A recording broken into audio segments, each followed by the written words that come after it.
Chapter 87. Who are you? What did you mean by that? At the poetry meet, exchanging pointers is a common thing. How is it shameless? If you don't give us an explanation today, I'm afraid we won't agree. Hearing that voice, all the scholars turned to look at the white-clothed girl standing there, their faces full of anger. To these proud and arrogant scholars, face was undoubtedly extremely important. To be called shameless by a woman, how could they tolerate it? If it wasn't for the fact that this girl was extremely beautiful, and they still had some pity in their hearts, it wouldn't have been as simple as a few questions. Shen Zhao's face darkened as well. As the second scholar of Qing in prefecture, forcing a girl to compose a poem was indeed inappropriate. But he was used to being high and mighty. No matter what he said or what he did, countless people would agree. As for whether it was appropriate or inappropriate, Shen Zhao didn't care. But for someone to point it out like this, it was clearly not giving him face. Shen Zhao's eyes were cold. He looked at her and said, even though the scale of today's mid-autumn poetry meet is large, there are even more scholars in the prefectural city. I don't know how many scholars will not be able to participate. Since the talented women of the Yunying Poetry Society have been invited to participate, your talents must be exceptional. If you can't come up with a decent poem, isn't that a bit unreasonable? Shameless is shameless. No matter how many excuses you find, it's still shameless. The woman's expression was still as cold as ever. She said bluntly, your literary talent isn't that great, but your skin is quite thick. You're making things difficult for a woman. Not to mention a genius. I'm afraid you're not even a man. As the top scholar of Qing in prefecture, he was actually questioned by a girl about his literary talent and whether he was a man. No matter how good Shen Zhao's composure was, he almost couldn't control the anger in his heart. It took a long time for him to calm down. This girl's words also made these scholars speechless. To make things difficult for a girl like this, it was indeed disgraceful. But she actually said that Shen Zhao's literary talent wasn't that great. Perhaps even Yang Yinzhou wouldn't dare to say such a thing? It seemed that this woman did not know that the person standing in front of her was the second most talented scholar of Qing in prefecture, Shen Zhao. Ruoqing and Zheng Zimo had no idea what these people were thinking. The two girls stared blankly at the woman holding the sword. They were extremely familiar with that beautiful face. It was exactly the same as the one in the painting. Please forgive me for my poor eyesight, but I wonder where you are from? Shen Zhao looked at the woman aggressively, anger clearly visible on his face. Since you look down on me, you must be much more talented than me. Why don't we compete during this poetry meet? If you can come up with a poem that surpasses me, I'll accept it wholeheartedly. Otherwise, I hope you can give me an explanation for today's matter. When Shen Zhao said those words, it was obvious that he wanted to challenge him.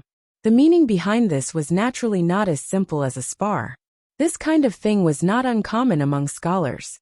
Two scholars would compete in poetry, and the loser would have to admit that his talent was inferior to the other.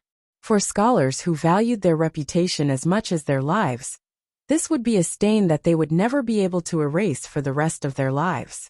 Of course, the reason why Shen Zhao did this was because he did not believe that he would lose. The other was only a woman. How could she compare to him in terms of poetry?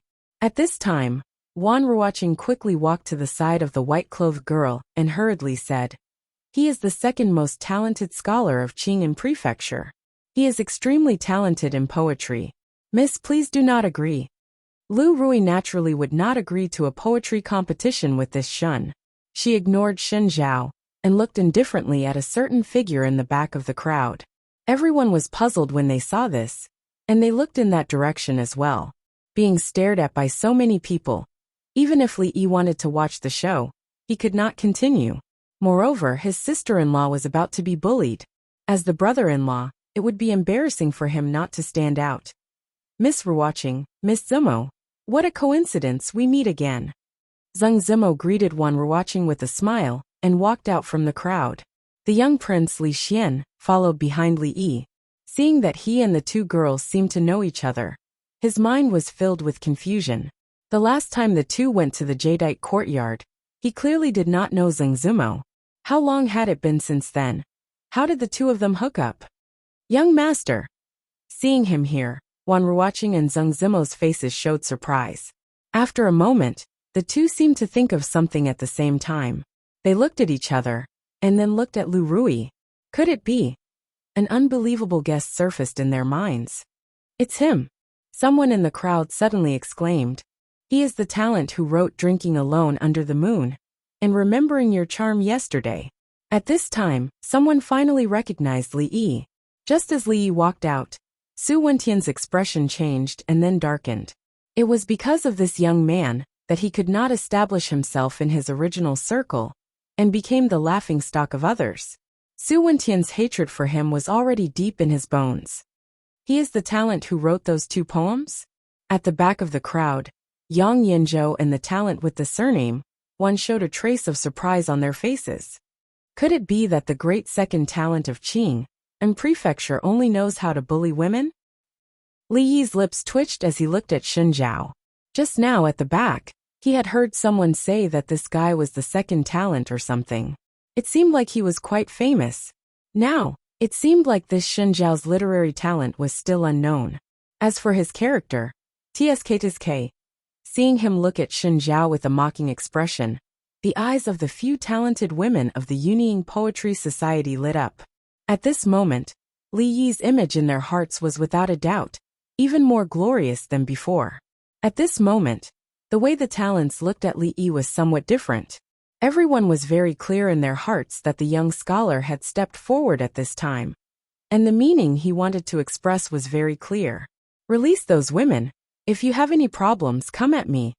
Since he knew that Shen Zhao was the second talent of Qing and Prefecture and still dared to speak to him like this, was he arrogant and conceited? Or was he fearless? Of course, in the hearts of most people, they only felt that he was too arrogant. If the words just now were spoken by Yang Yinzhou, perhaps the crowd would not be so surprised. However, how could a nameless scholar compare to the famous Shen Zhao? Only an extremely small number of people with eyes knew that the person who could compose those two poems was also extremely talented. Even Shen Zhao might not be able to easily defeat him. At this moment, Ruoqing and Zheng Zimo's feelings were simply indescribable. Shock, surprise, joy, and a deep sense of disbelief. If their guess was correct, then no matter how talented Shen Zhao was in front of him, what could he amount to? Chapter 88. Even though the seats arranged for Wan Ruoqing and the others at the poetry meet were very remote and not easy to attract attention, ever since Shen Zhao brought these people over, many gazes were cast in this direction.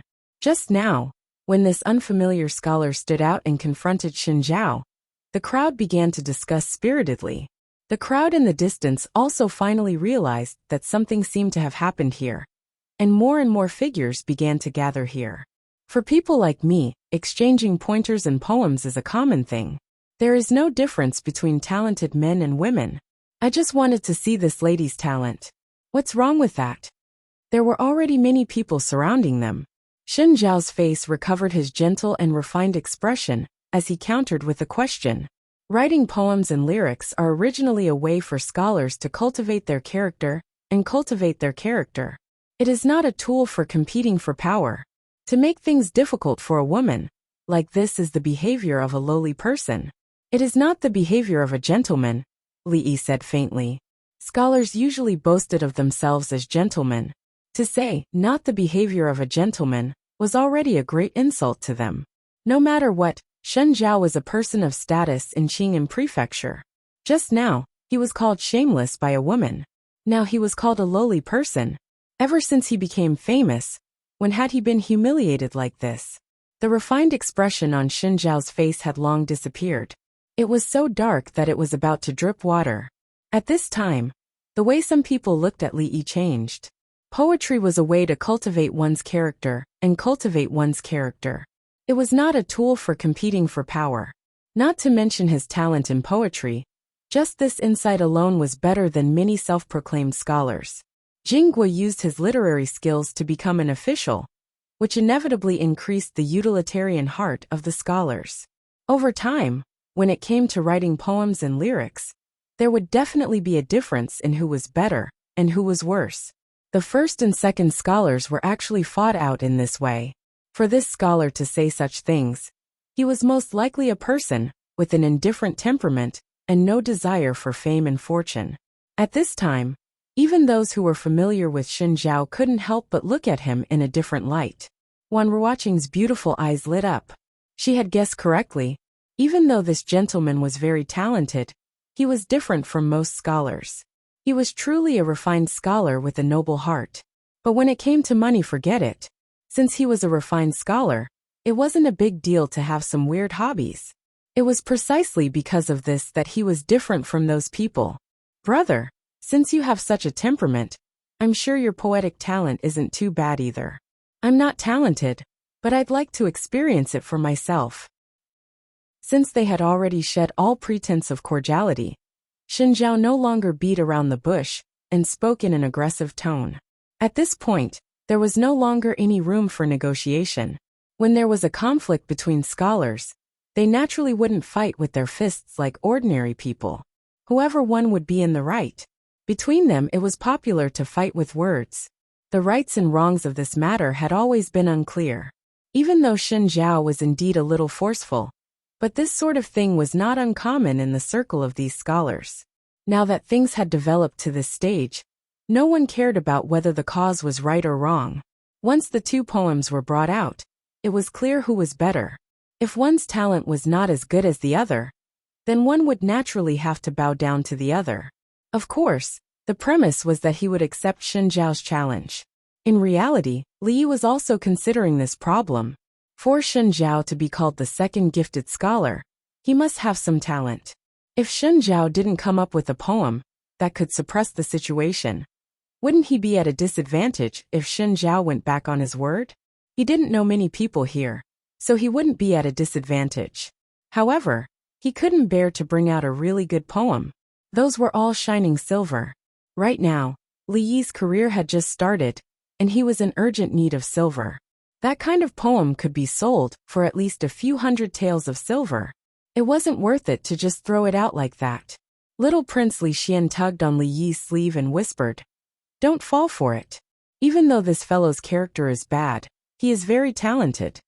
He was obviously on Li Yi's side, and didn't want Li Yi to be humiliated by Xin Zhao in public. Li Yi really didn't consider how talented Xin Zhao was. No matter how talented he was, could he be more talented than Li Bai or Su Shi? If he lost to a nobody like Xin Zhao in a poetry competition, Li Yi wouldn't have the face to meet these big shots in 100 years. No, he had to save face. And he couldn't take the loss. Li Yi decided to clarify things first. Therefore, while everyone was staring at him and waiting for his response, Li Yi quietly moved 2 steps towards Wan Ruoqing and whispered, "Miss Ruoqing, is there any reward for your poetry competition?" "Reward?" Wan Ruoqing was slightly stunned and looked at him with a puzzled expression. "That is, if someone comes up with a good poem, just a few hundred taels of silver." Wan Ruoqing was stunned and raised her head to look at him. After confirming that Li Yi wasn't joking, she said with a headache, "No." Although the two of them purposely lowered their voices, everyone's attention was on Li Yi. Many people still heard their conversation. Realizing that this scholar was actually hesitating on this question, everyone couldn't help but look at each other. Their hearts were like 10,000 galloping horses. If he really beat Xin Zhao tonight, his fame would definitely spread throughout Qing'an Prefecture. At that time, he could casually write a poem, and there would be countless people fighting over it. Why would he be short of a few hundred taels of silver? Those top scholars, which one of them lacked these worldly possessions? Of course, Li didn't understand the situation in their circle, so he didn't think about this. "You want me to come up with a good poem without money? Dream on." Just as he was about to open his mouth to refuse, Shen Zhao's expression changed.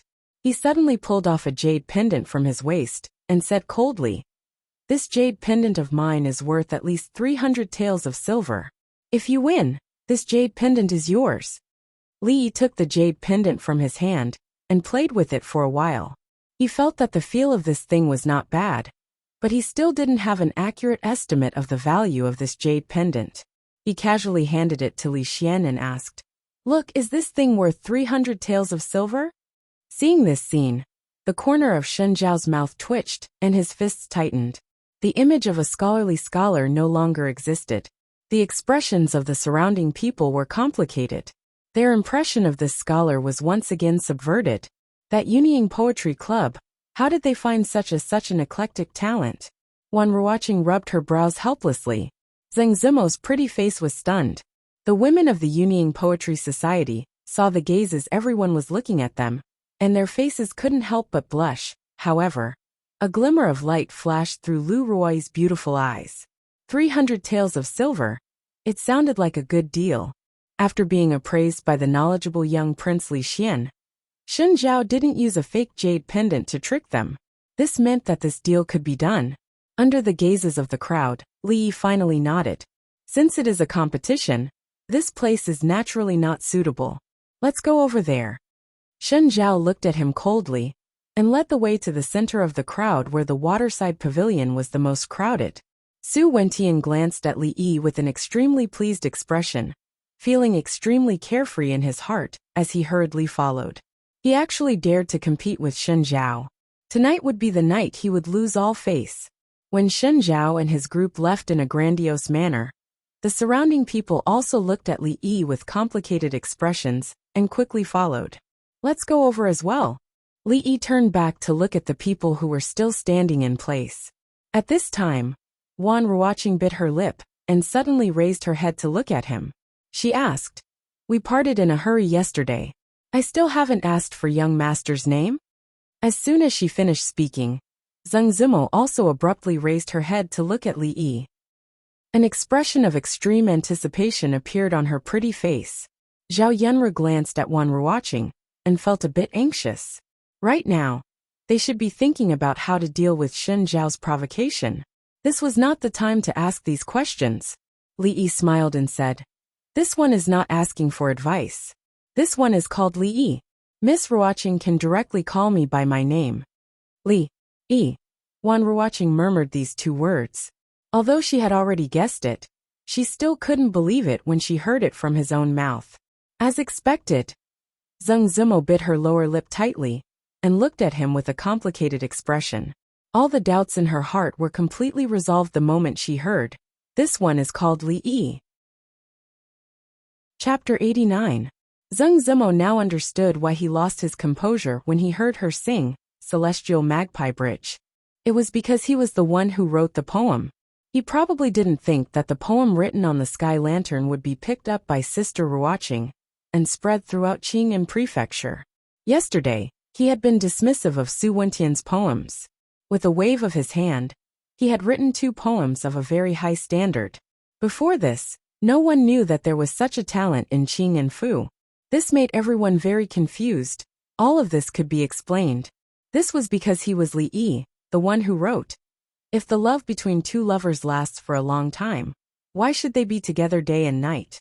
He was also the talent Li Yi that Sister Ruoqing, herself and countless women in Qing'an Prefecture yearned for.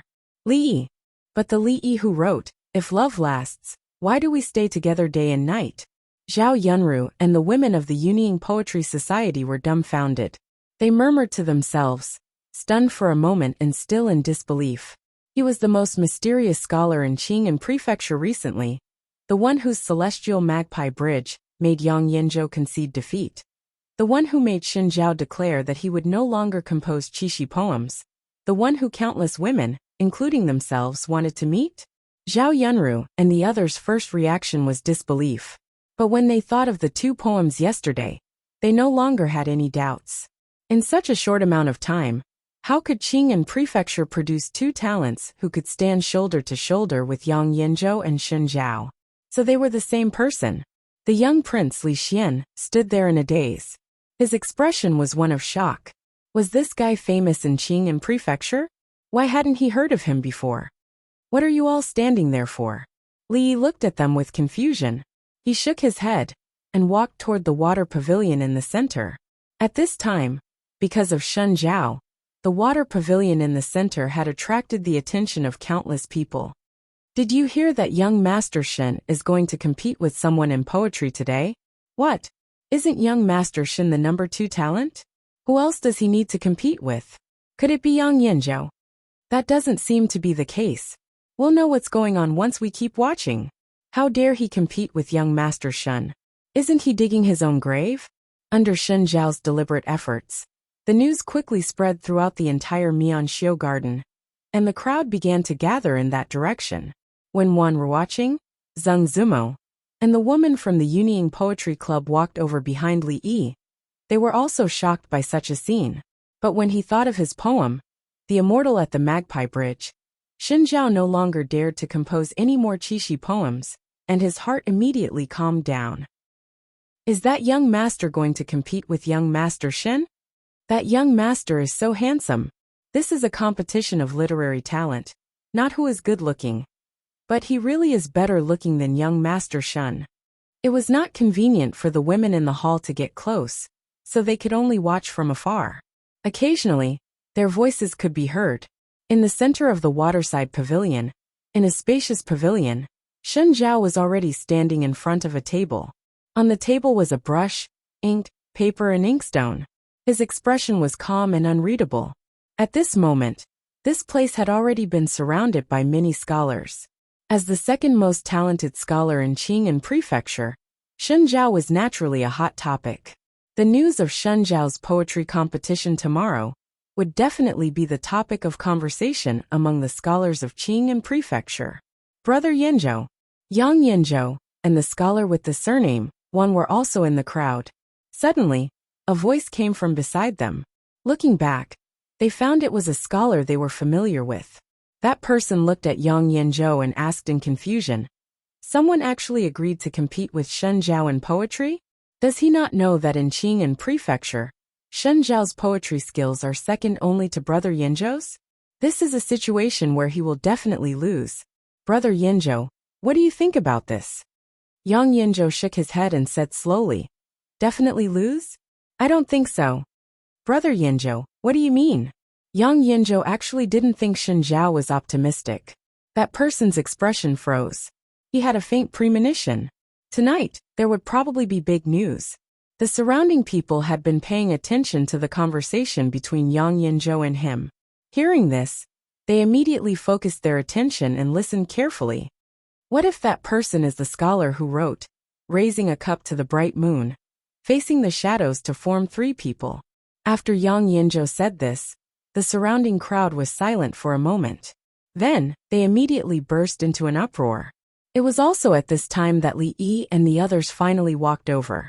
When they walked to the table beside Shen Zhao turned his head to look at him and said lightly, "Since it is the Mid-Autumn Poetry Meet, the two of us will use the Mid-Autumn Festival as the theme. We will each write a poem. As for who will win and who will lose, let the scholars here judge." Naturally, Li Yi had no objections to this. After Shen Zhao finished speaking, he already picked up his brush and began to write on the xian paper in front of him. His brush moved like dragons and snakes. Regardless of the content, it was full of vigor. A scholar came closer and stretched his head to take a look. His face involuntarily revealed an expression of envy. He murmured, as expected of the second scholar, "This new Mid-Autumn Festival poem is actually better than the one he just took out." After reading out Shen Zhao's unfinished poem in a low voice, the surrounding scholars all gasped in admiration. Shen Zhao's expression did not change, but he was very proud of himself. This poem was originally prepared to compete with Yang Yinzhou tonight. It was his hope of winning the title of the first scholar in Qing'an Prefecture. Naturally, the standard of this poem was not low. Shen Zhao had already written half a poem, but the scholar opposite him only picked up his brush. Someone walked closer, and when they stretched their head to take a look, they found that the xian paper in front of him was empty. There were no words. Could it be, he knows that he can't beat Shen Zhao, so he got cold feet? Just as everyone was having these suspicions, little did they know that at this moment, Li Yi was also in a bit of a dilemma. Just now, he had casually picked up his brush, and had forgotten that with his unique handwriting, no one present knew how to appreciate it. If he wrote it in this kind of situation, he was afraid that it would be embarrassing. After thinking about it, he made up his mind, dipped the brush in ink, and put the brush down. Very quickly, familiar handwriting appeared on the surface of the paper. Wan Ruoqing and Zheng Zimo lowered their heads to look. After seeing the unique handwriting, they looked at each other and no longer had any doubts in their hearts. This handwriting was the same as the original manuscript of the Immortals of the Magpie Bridge. Other than him, which other scholar could write this? The young prince Li Xian looked down in confusion. His eyes suddenly widened, as if he had seen something inconceivable. Seeing that he had finally put down his brush, a moment later, someone couldn't resist his curiosity and came forward to take a look. Suddenly, an extremely shocked expression appeared on his face, as if he couldn't believe what he was seeing. He raised his head to look at Li Yi, then looked at the handwriting on the paper with some uncertainty. Finally, his expression became strange.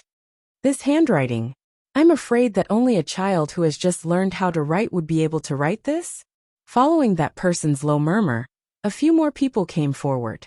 Wan Ruoqing's pretty face changed slightly when she saw the change in everyone's expression. She immediately took a step forward, grabbed a piece of paper from the side table, and hurriedly began to write on it. A moment later, she looked at Li Yi again. After distinguishing the words and sentences, she started writing again on the paper raft. During this process, an indescribable expression gradually appeared on her pretty face as she looked at the words she had finished transcribing. When Li Yi stopped writing to check if he had missed anything, a piece of paper filled with hairpin-style small regular script had already been passed out of Wan Ruoqing's hands. Let's see what he has written. After seeing Li Yi's handwriting, the surrounding scholars began to doubt whether he had ever been educated. They smiled as they took the paper and looked at it. Shui Diao Getu. The first thing that entered their eyes were these 4 words. When will the moon be bright and clear?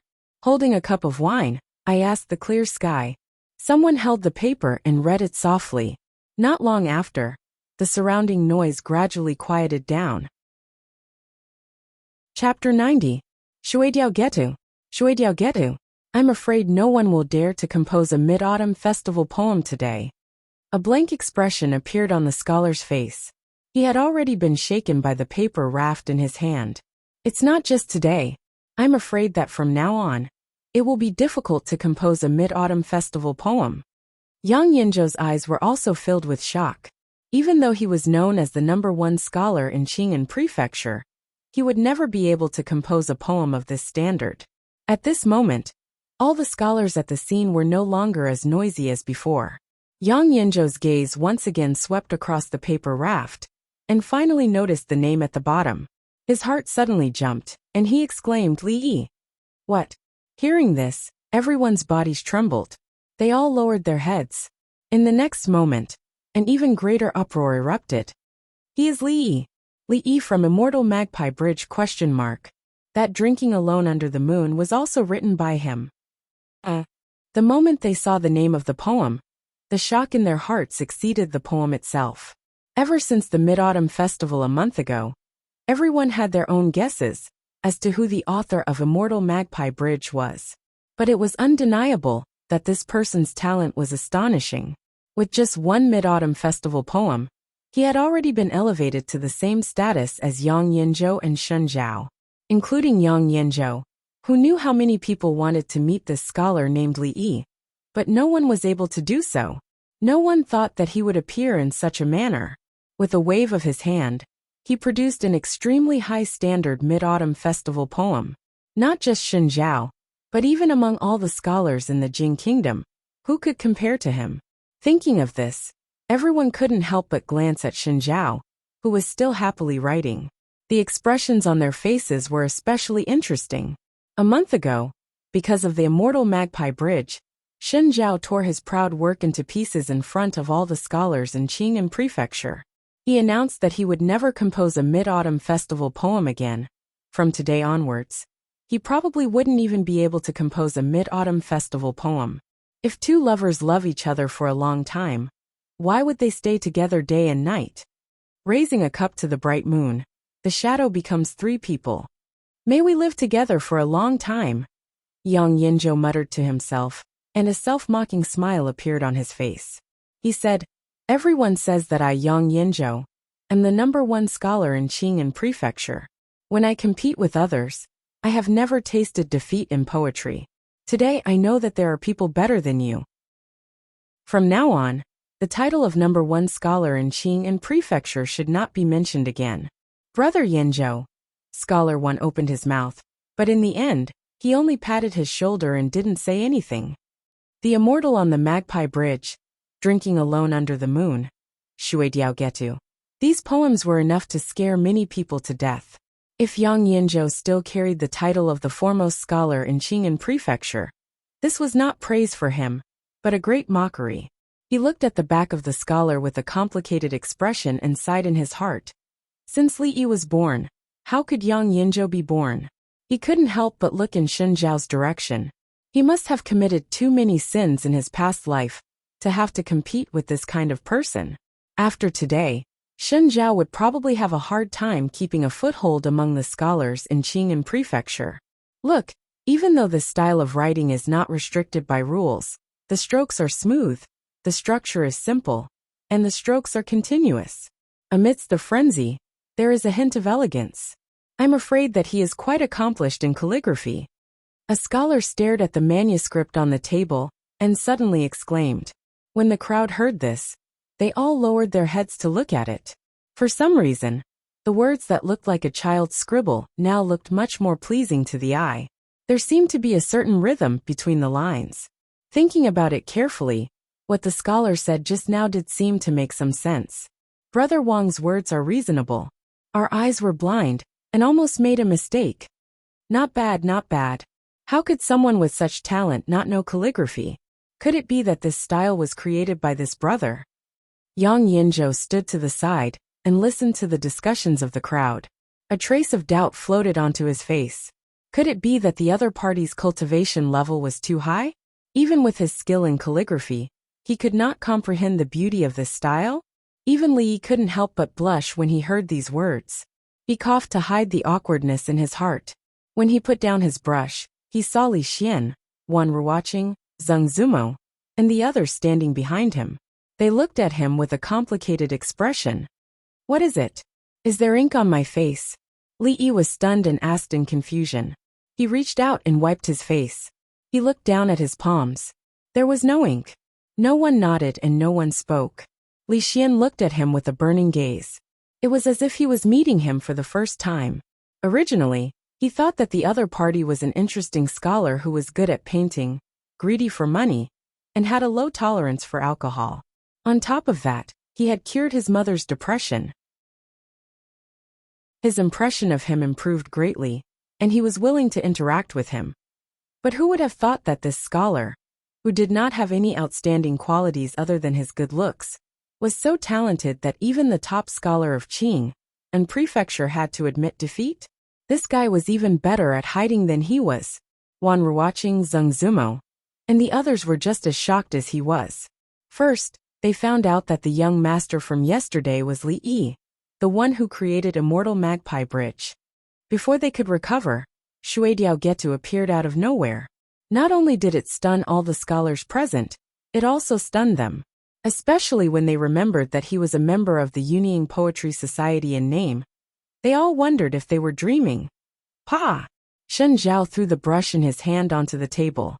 The writing on the Xian paper was vigorous and powerful. It was vigorous and free. Even if one ignored the content, it could still be considered a good piece of calligraphy. After all, his reputation as the second scholar did not come from nowhere. To be recognized by so many proud scholars in Qing and Prefecture, Shen Zhao definitely had some ability. He turned his head and saw that the scholar opposite him seemed to have finished writing. The corner of his mouth twitched and he strode over.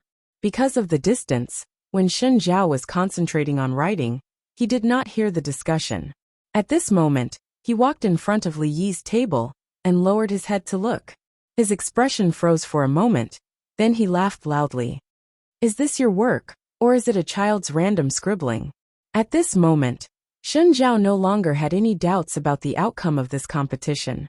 However, as he laughed, his laughter gradually became softer. Because at this moment, he was the only one laughing. The surrounding talents all looked at him with a strange expression. The smile on Shen Zhao's face froze. An extremely bad feeling suddenly arose in his heart. Brother Shen. At this moment Su Wentian walked over in a daze. In his hand was a paper raft. He looked at Li Yi with a complicated expression, and handed the paper raft to Xin Zhao. Chapter 91. At the other end of the pavilion, countless women raised their heads and looked in a certain direction, their hearts filled with anticipation. In the pavilion where the competition was taking place, other than a few talented women, almost all of them were men. With their status, it was naturally not appropriate for them to go over. Who do you guys think will win this competition? A pretty woman asked with her hand on her cheek. Of course it will be young Master Shen. I also think it will be young Master Shen. Yes, young Master Shen is so talented. How could he lose to a nobody? The surrounding women all spoke up, their thoughts shockingly in unison.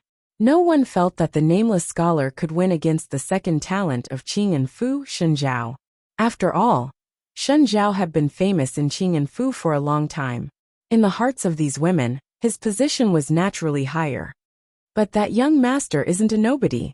A young girl interrupted. Hearing this, a woman asked. Right, I still don't know what his name is, Xiao Yun, do you know? The young woman shook her head and said, I also don't know what that young master is called, but when I came over from that side, I heard them say that young master is the one who composed Drinking Alone Under the Moon, and Nian knew yesterday. What? It's actually that scholar.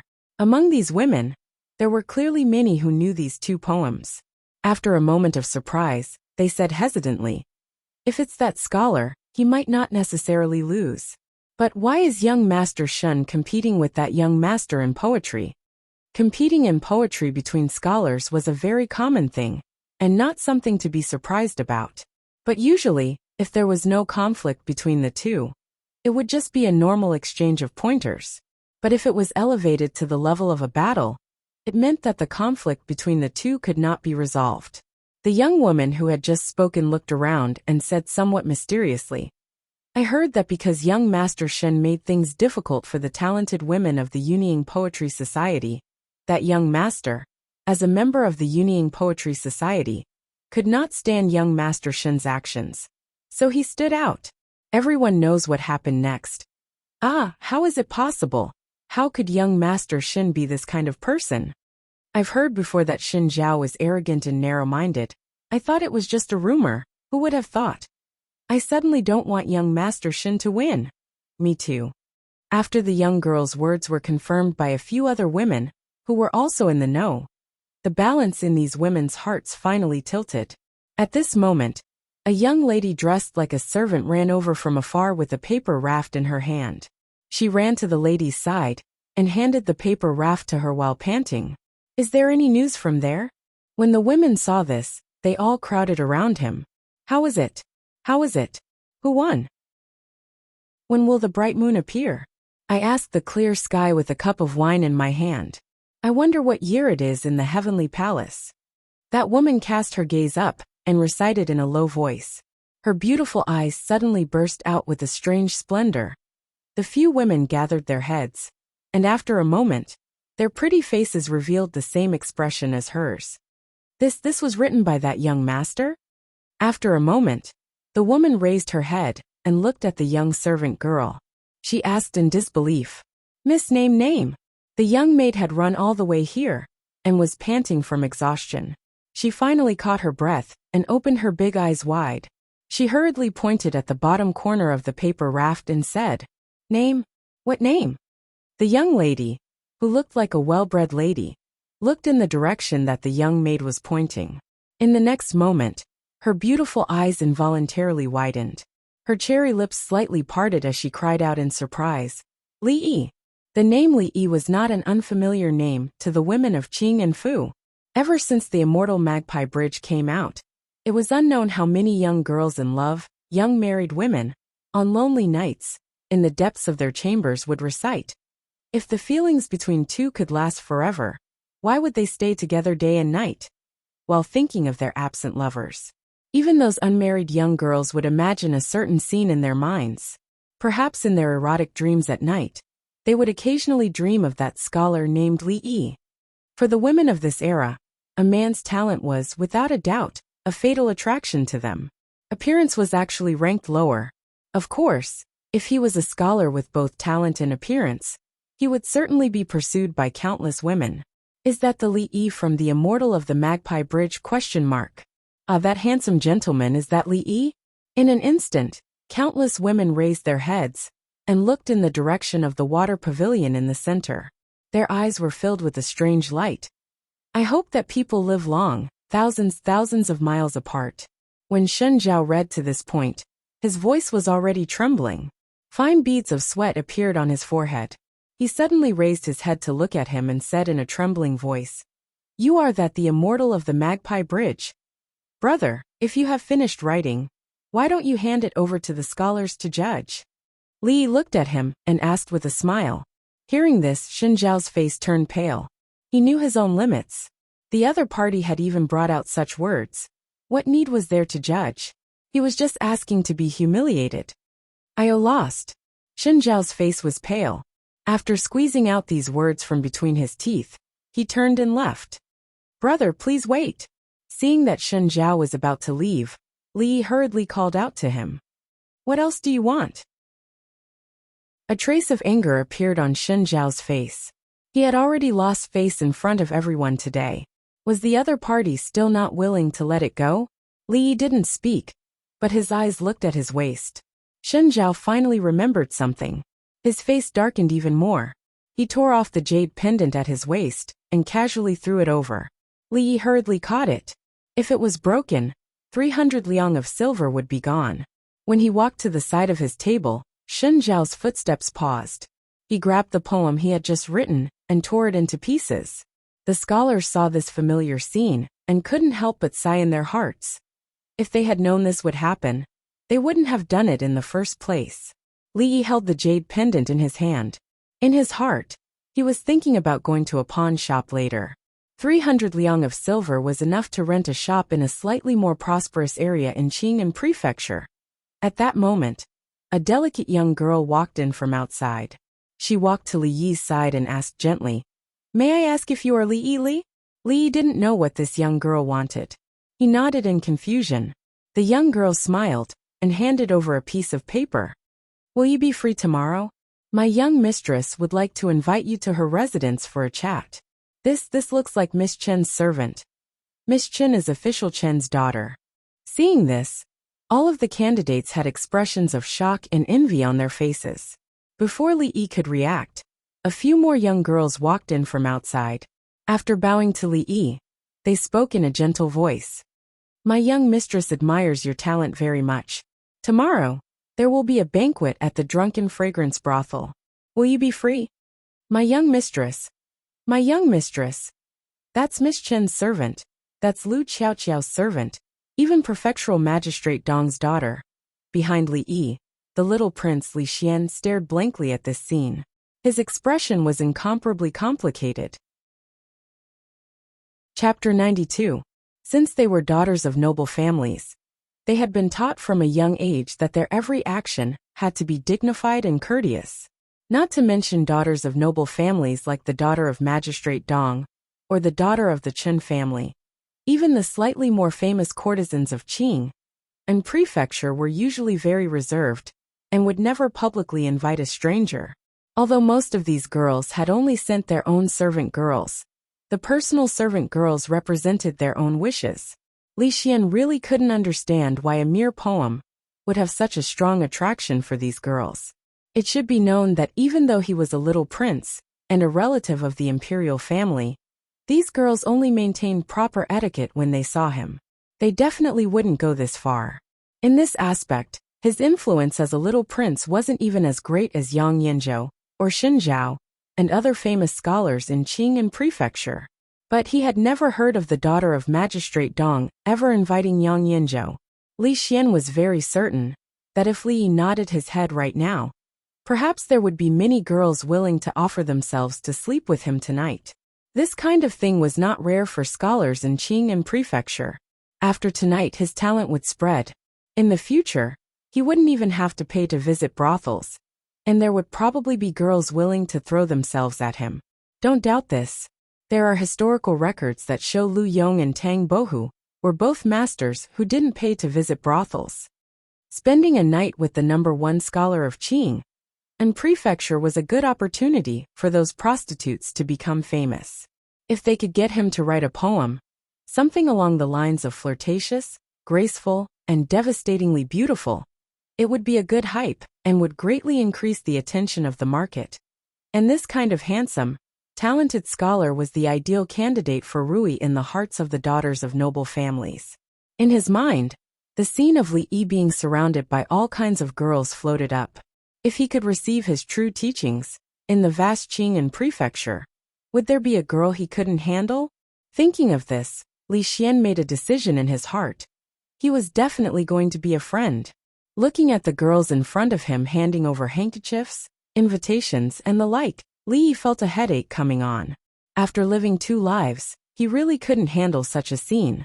He looked to Lu Rui for help, only to find that she was standing there, staring at Zheng Zimo. No one knew what she was thinking. Just when Li Yi was about to be overwhelmed by the enthusiasm of these girls, Mississippi Lu finally looked over, as if she had heard the call in his heart. Li Yi gave her a look, and Lu Rui walked over slowly. The girls felt a gentle force pushing them away. Then, they saw the lady in white grab the young man's shoulder, and with a light leap, the two of them rose into the air, flew over the heads of the candidates, and flew out of the pavilion. In the blink of an eye, they disappeared before their eyes. This scene truly stunned everyone present. The atmosphere was quiet for a moment, and then immediately became uproar. Did I see it wrong? They just flew over my head? That's a fairy. It's over. That young man flew away. How are we going to explain this to the mistress? So powerful. Some of the candidates fell into a daze when they saw the Shui Diao Getu. Only now did they come back to their senses, and involuntarily let out a long sigh.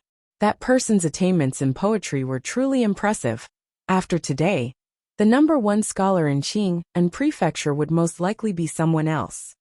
So powerful. Li Xian's eyes were full of envy. If he had this kind of ability, in the entire Qing Prefecture, whether it was the daughter of Magistrate Dong or the mistress of official Chun, or even the prostitutes in the brothels who only sold their skills but not their bodies, who wouldn't admire him? So powerful. The 2 plainclothed bodyguards behind Li Xian looked at each other, their eyes filled with shock. This woman's martial arts were extraordinary, and her Qinggong was even more so. Before this, they had never heard of such a person. When had such a person appeared in the martial arts world? As expected, there was always someone better. The martial arts world was vast, and there were many capable people. When they returned, they had to report to the young master. The young master's guards would probably need to be strengthened. Deep shock appeared on Wan Ruoqing and Zheng Zimo's pretty faces. They didn't think that the woman who had been standing quietly beside them was such a powerful heroine. After a moment, Wan Ruoqing came back to herself and sighed softly. Li is overflowing with talent and rare in this world. Once the Shui Diao Getu appeared, it already stood at the peak of the Mid-Autumn Poetry Festival. If future generations want to surpass it, it will be harder than ascending to the heavens. It will probably be like the immortal of the Magpie Bridge, and be passed down through the ages. Zheng Zimo turned her head and looked at her. She took a small step forward and said with a smile, "Sister Ruoqing is right." Wan Ruoqing didn't answer. As if she had thought of something, her eyes suddenly looked at the table in front of her. Seeing this, the expression on Zheng Zimo's pretty face changed slightly. She cursed in her heart that it was still discovered by Sister Ruoqing. With quick steps, she quickly put away the original manuscript of Shui Diao Getu and held it tightly in her arms. All of this happened in a flash. When Wan Ruoqing reacted, Zheng Zimo had already rolled the rice paper into a tube and sat in front of the table. She blinked her big innocent eyes and looked at her with a smile. At this time, she had only taken one step. "Zimo, you?" Wan Ruoqing's cherry lips opened slightly. Her pretty face was full of surprise as she looked at Zheng Zimo. She was a little speechless. Now that she had it, a sly smile appeared on Zheng Zimo's face. She looked at Wan Ruoqing and said, "Sister Ruoqing, you already have Immortal Magpie Bridge. Why don't you give this Shui Diao Getu to me?" At this time, the top artist of the jadeite courtyard, was like a sly little fox. Her face was full of a smile of success. Not far away, Yang Yinzhou's footsteps stopped, and a wry smile appeared on his face. Someone else had actually made the first move. At this time, outside the garden, Li held onto a big tree and closed his eyes. Only then did the dizziness in his mind subside a little. He had never experienced the feeling of a roller coaster in his previous life. After coming to this world, he had experienced it twice. He was extremely curious. As a woman, why did Lu Rui always not take the right path and like to fly around on the wall? After a long time, when the palpitation completely disappeared, Li Yi turned his head and looked at the pretty woman beside him. His eyes were filled with hidden bitterness as he said, "Lu Rui, you will lose me like this. If you can't even endure this little bump, you won't be able to become a second-rate master, even if you practice martial arts for the rest of your life." The sword-hugging woman leaned on a book and glanced at him. The reason she gave actually made Li Yi speechless. As she spoke, one of her lily-white hands retracted into her sleeves. Li Yi didn't see the paper raft that she had secretly hidden. Chapter 93. Today, Qing'an Prefecture was a city that never sleeps. No matter if it was the taverns, brothels, or other shops, they would all be open all night. This was because the profits from this one night were enough to cover several days of normal business. For a place like the tavern, half a day's profit was almost equivalent to 10 days of normal business. Only an honest person like Old Fong would give himself a break when business was at its peak. At this moment, he was probably beating his chest and stamping his feet in regret when he saw the booming business of the other Tonghalu vendors. After coming out of the poetry gathering, Li thought about it carefully and felt some regret. Wasn't it a bit too rash to take out a name like Shuidiao Getu that could be passed down for 100 generations? Even though he had gotten a jade pendant, that jade pendant could at most be exchanged for 300 taels of silver. Thinking about it, it seemed like he had suffered a loss. Just now, any poem from the selected poems of the Song dynasty would have been enough to subdue Xin Zhao. In the end, he had been too impulsive. However, it was too late for regrets now. He didn't think about it anymore. Calming himself down, he picked a pawn shop that looked more proper and walked in. An hour later, Li Yi and Lu Rui walked out of the pawn shop. That Shungai said that this jade pendant was worth at least 300 taels of silver. The black-hearted owner of the pawn shop actually only offered 150 taels, cutting the price by more than half. Li Yi used 15 minutes to whittle the price down to 200 taels, but the other party refused to budge no matter what.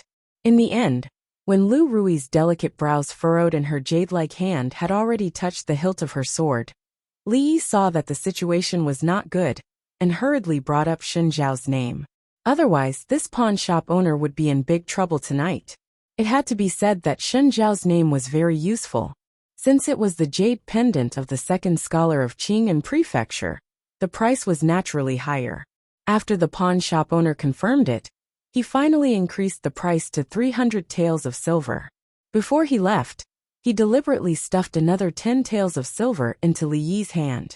With a face full of enthusiasm, he expressed that if Li Yi could get Yang Yinzhou's jade pendant the next time, he was willing to pay double the price. If Li Yi was not satisfied, the price could be discussed again. Li Yi could more or less guess the pawnshop owner's intentions. For a talented man like him who was famous throughout Qing'an Fu, there must be many women who admired him.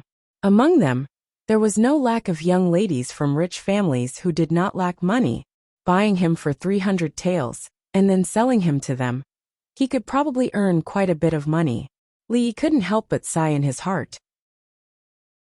In this world, talents are indeed popular. When he became famous one day, he could sell autographs, used socks, unwashed underwear and so on. He could probably make a small fortune. That's right, he seemed to have forgotten to bring the Shuidiao Getu that he had just written. He really shouldn't have. After all, that was the first edition of the manuscript. After he became famous, he would definitely sell it for a few hundred taels of silver. Was it too late to go back and get it now? When he thought of those women who were like wolves and tigers, Li Yi immediately dispelled this thought. With 300 taels of silver in his pocket, Li Yi and Lu Rui were strolling around the busy street. Naturally, he didn't know that the entire Mianxiu garden had already completely boiled over because of that Shuidiao. A few old men with white hair and beards surrounded a table and stared fixedly at the Xian paper on the table. Zheng Zimo stood far away and really wanted to snatch back that Shuidiao manuscript. However, when she remembered that the old men in front of her were all famous figures in the literary world and had extraordinary statuses, she forcibly suppressed this thought. As a scholar, your handwriting is so sloppy. What a disgrace. An old man's hair was standing on end as he spoke angrily. This caused the surrounding scholars to look at each other, but none of them dared to say anything. Although this old man's temper was explosive, the other party's status was there. Even the prefectural magistrate didn't dare to say anything. The old man had been an official for many years and had students all over the world. There was no lack of high-ranking officials among them. Prefectural magistrate Dong was also a disciple of the old man. Now that he saw the old man, he had to respectfully call him teacher. After venting his anger, the old man's gaze once again fell on the paper. However, this time his murky old eyes shone brightly. After a long while he sighed and said, "What a good poem. People have joys and sorrows. The moon has its waxing and waning. I hope that people live long and live together for thousands of miles. To be able to write a mid-autumn festival poem to such a level, I'm afraid there is no one else in the entire Jing kingdom who can do this. This person's attainments in poetry have probably reached an unfathomable level. I heard that the immortal Magpie Bridge on Chinese Valentine's Day was also written by him." Another old man beside him retracted his gaze and sighed as well. One poem is full of amorous feelings. The other is bold and unconstrained. The atmosphere is magnificent. It's hard to imagine that these two completely different poems were written by the same person. From today onwards, as long as the students of the Jing Kingdom drink under the moon, they will definitely think of raising a cup to invite the bright moon, the shadows of the three of us. On Chinese Valentine's Day, they will not forget the immortal Magpie Bridge and Shuidiao. I feel that if he were to compose another Upper Yuan poem, there would be no need for the next few poetry competitions. Just based on poetry alone, even if I were to call him the #1 scholar in the Jing Kingdom, there wouldn't be many who would object. The old man nodded his head, expressing his agreement. However, in the next moment he raised his eyebrows and scolded, "This kid, has he never thought of practicing his calligraphy?" The surrounding scholars stood respectfully at the side. Hearing the old man and the other famous figures' evaluation of Li Yi, they couldn't help but be secretly shocked. The #1 scholar in the Jing Kingdom. Since ancient times, there was no #1 scholar. When one's poetry reached a certain level, it was difficult to distinguish who was better. There had never been a person who received such an evaluation from them. The Mid-Autumn Poetry Meet was closely watched by the scholars of Qing'an Prefecture. Any news would quickly spread. Not long after, a piece of paper floated out of Mianxiu Garden like flying snow. Some busybodies, including the old man's evaluation of the poem, handed it over without the slightest deletion. This included the praise of Li Yi as the #1 scholar in the Jing Kingdom. Very quickly, the news spread throughout the prefecture. In an extremely short period of time, various brothels were already filled with the tune of Shuidiao. Li Yi of the Immortals of the Magpie Bridge appeared at the Mid-Autumn Poetry Meet. In a rage for a beauty, he brazenly accepted a challenge from the second scholar of Qing'an Prefecture, Shen Zhao. With one Shuidiao, he stunned the audience and actually caused Shen Zhao to tear his poem twice. When the scholars heard this story, it was as if they were there. Their hearts were filled with hot blood and anger, and they only hated themselves for not being there to witness it. When countless women in their chambers heard their maids talk about the news they heard from outside, their beautiful eyes shone with a strange light. At this time Li Yi, who was completely unaware of this, was still wandering the streets. However, it was different from before. Right now there were many more things in the bag on his back. Pouches, perfume pouches, bracelets, hairpins, rouge and face powder. Last time, Rui had given him a piece of clothing that she had personally made. Politeness demanded reciprocity. Now that Li Yi's wallet was bulging again, he naturally wouldn't be stingy in this area. However, if he bought it for Rui, Xiao Huan would definitely also want a portion. Otherwise, even if the little maid didn't say it, she would definitely be hurt in her heart. If he bought it for both of them, he couldn't leave out Rui. If he treated Mississippi Lu differently, the consequences would be very serious. Although this would seem insincere, but at worst he would just give Rui another gift in the future. Seeing Li Yi once again walk into a jewelry shop, the corners of Lu Rui's mouth curved slightly. Just as she was about to follow him in, her footsteps suddenly paused. Her gaze fell on the two scholars who walked past her on the street. Immortals of the Magpie Bridge. Shui Diaogetu, Minister of Education. That Li Yi, the first scholar of the Jing Kingdom. After obtaining this information from the conversation between the two, Lu Rui's pretty brows furrowed. With confusion and surprise, she looked at the back of the figure in the shop who was bargaining with the shop owner. Chapter 94. The liveliness of Qing, an prefectural city, would continue for an entire night. But for Li Yi, who had seen even more bustling scenes, after the novelty wore off, he no longer had any interest in strolling around. By the time he returned to the stockade village with Lu Rui, it was already late at night. He didn't see Fong and the others. These country bumpkins who had never seen the world would probably only return at dawn. Li Yi asked Lu Rui to bring the gifts he bought for them into the inner courtyard. After returning to his room, he washed up and went to bed. He didn't have Mississippi Lu's stamina. After walking so much and flying around in the sky, he was still full of energy. As he lay on his bed, he thought about a few things. After the Mid-Autumn Festival, he would start selling Rui's necklaces. Before that, he still needed to rent a shop. In addition, it was time to bring forward the matter of the factory. These few days, he was really exhausted. After these things were over, he still needed to rest for a while. After thinking about this for a while, his eyelids started to feel heavy. At this time, in the inner courtyard, in Lu Rui's room, the two sisters were whispering as usual. Lu Rui's face was filled with surprise and astonishment. Is husband really that amazing? Lu Rui spoke with interest about the expressions on the faces of the scholars in Qing, an prefectural city, when Li Yi took out the poem in Mianxiu Garden. Occasionally, she would glance in the direction of the window. Outside the room, the little servant girl carefully stuck to the corner of the window. Tonight, she had changed her hair into a new bun with a new hairpin that the son-in-law had bought for her. She tried her best to stick her ear close to the window. When she heard the whispers coming from inside the room, her beautiful big eyes sparkled, and her little face was flushed. She looked extremely adorable. The son-in-law is composing a poem again. The number one scholar. Is he more amazing than all the other scholars? The little girl thought to herself. When the voices in the room gradually quieted down, she raised her head and glanced outside before tiptoeing away. He had been busy all night yesterday, and it was already very late when he woke up in the morning. In the school, as long as he was not around, Lu Xiaohu would take the initiative to take on the responsibility of being the class leader and teach those brats well. Li Yi felt that he could slack off again today.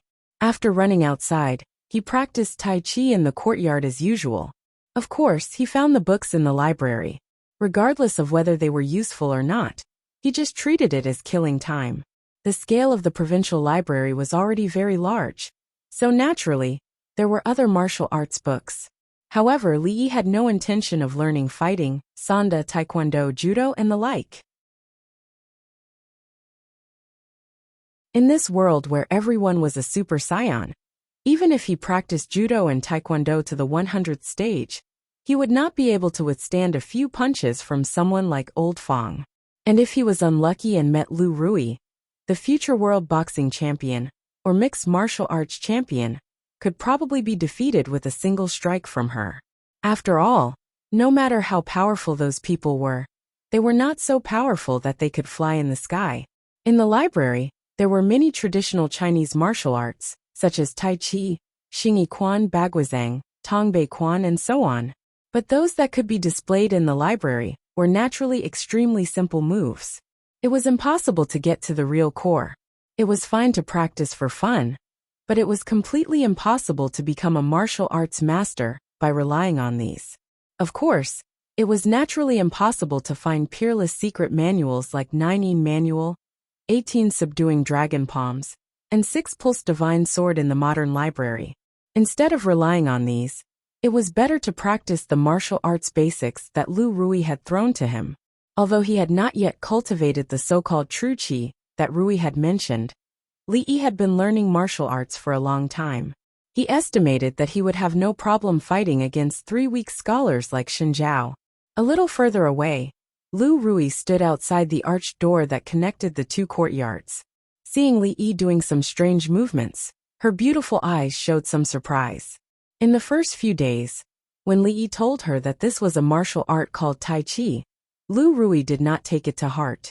In martial arts, speed was the key to defeating the slow, and the strong to defeat the weak.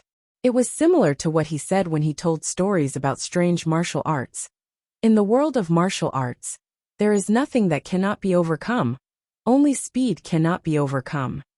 When she heard this, Lu Rui was quite shocked. This summary was really straight to the point. In today's martial arts world, there were many different sects and schools, but they could not escape these words. However, such a sentence that could shock the martial arts world was said by such a scholar. Even grandmasters would be ashamed to hear it. When Lu Rui calmed down these days, she carefully pondered over the few words that he mentioned when he told stories. Unexpectedly, she also realized something and made a small progress in martial arts. Although she still did not break through the shackles and step into the grandmaster realm, it was very rare for her to make such a small progress with her current realm.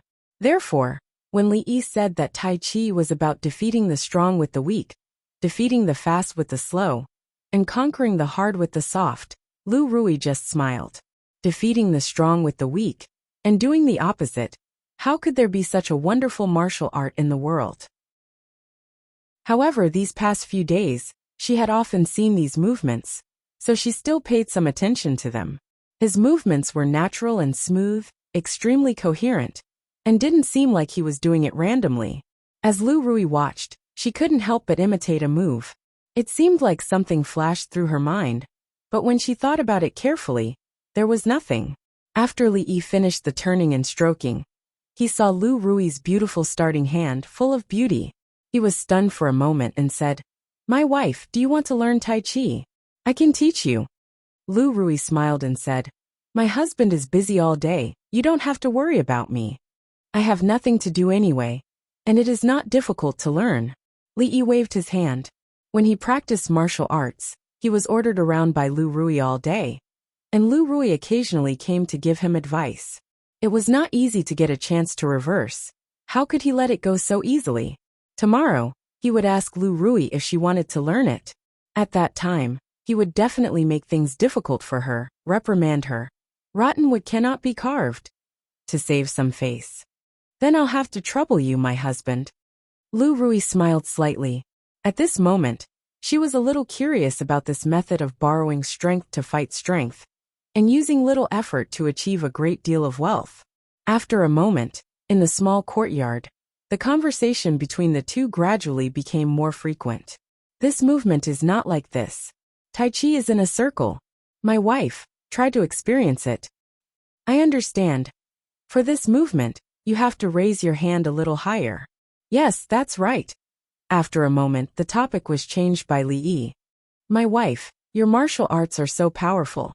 Have you heard of the enlightenment method? What is enlightenment method?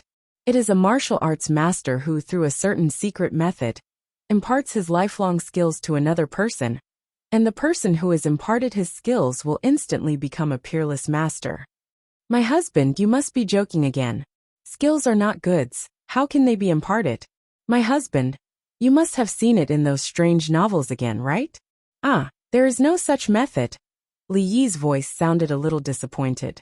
Another hope of becoming a martial arts master was dashed again.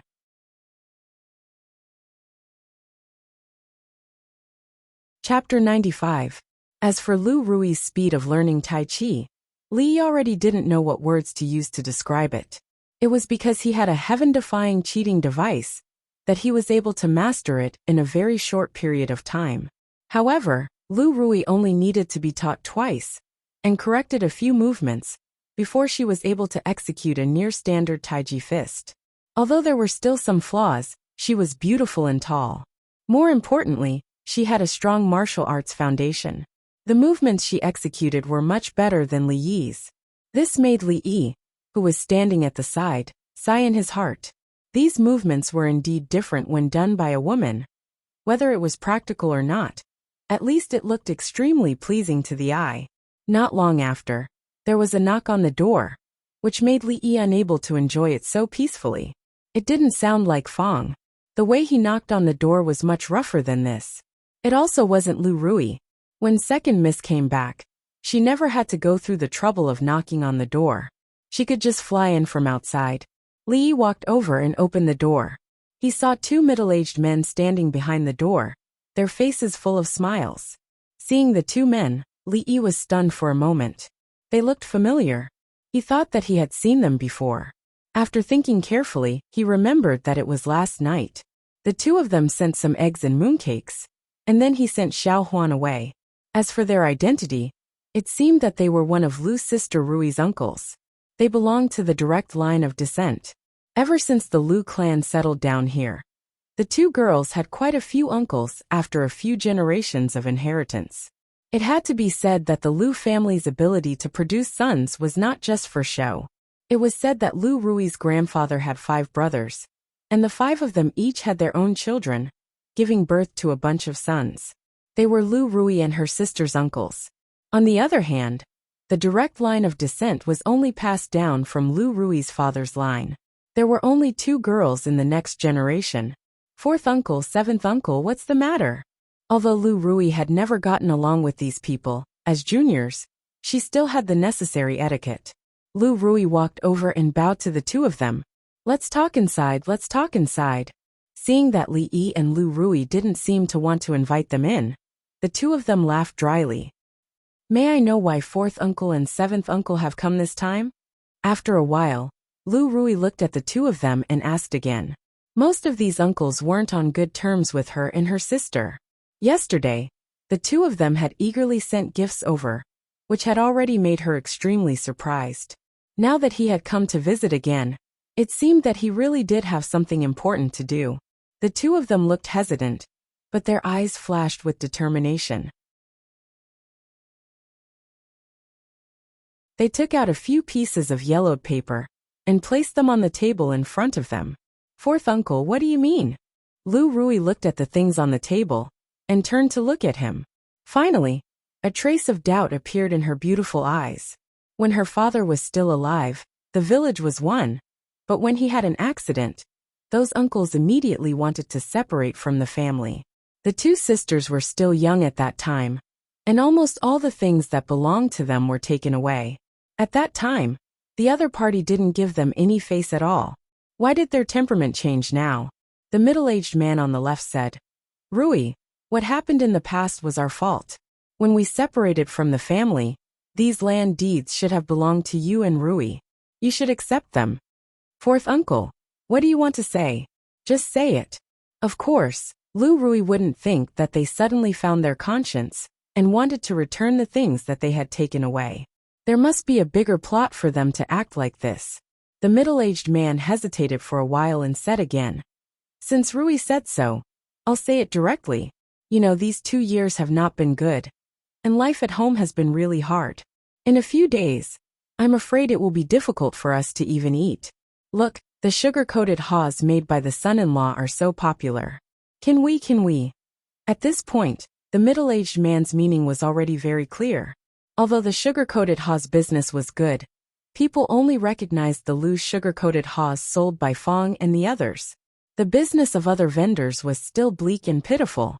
If they also wanted to make a fortune by selling sugar-coated haws, even if they got the secret recipe, without their consent, they couldn't use the name of the Lus, and the profit would still be pitiful. If they could get their consent and start the sugar-coated haws business, then this land wouldn't be much at all. The land in the stockade wasn't considered good farmland to begin with. When the year was good, the production could more or less meet the needs of life. If it was a disaster year like last year, there was almost no harvest for the whole year. Then what was the use of the land? If they had known that Rui would be able to snatch such a son-in-law in a few years, there would have been no separation of the family that year. They would have desperately fawned on the two sisters if they could. Husband, you decide on this matter. Lu Rui didn't answer them. She turned her head and said to Li Yi, regarding the sugar-coated haws, he had been the one doing it from beginning to end. Lu Rui had never asked, so naturally, she wouldn't make the decision for him at this time. In fact, Li Yi had already roughly understood the intentions of Lu Rui's uncles last night. The status of the Lu's sugar-coated haws in Qing, a prefectural city, was roughly equivalent to the old Beijing sugar-coated haws of later generations. It was a time-honored brand with guaranteed quality. They were only after this name. He turned to look at the two and smiled. Fourth uncle. Seventh uncle, right? Ah. The two knew in their hearts that whether or not they could succeed today depended on the scholar in front of them. They hurriedly responded, and the smile on their faces became even more amiable. Li Yi's expression was hesitant.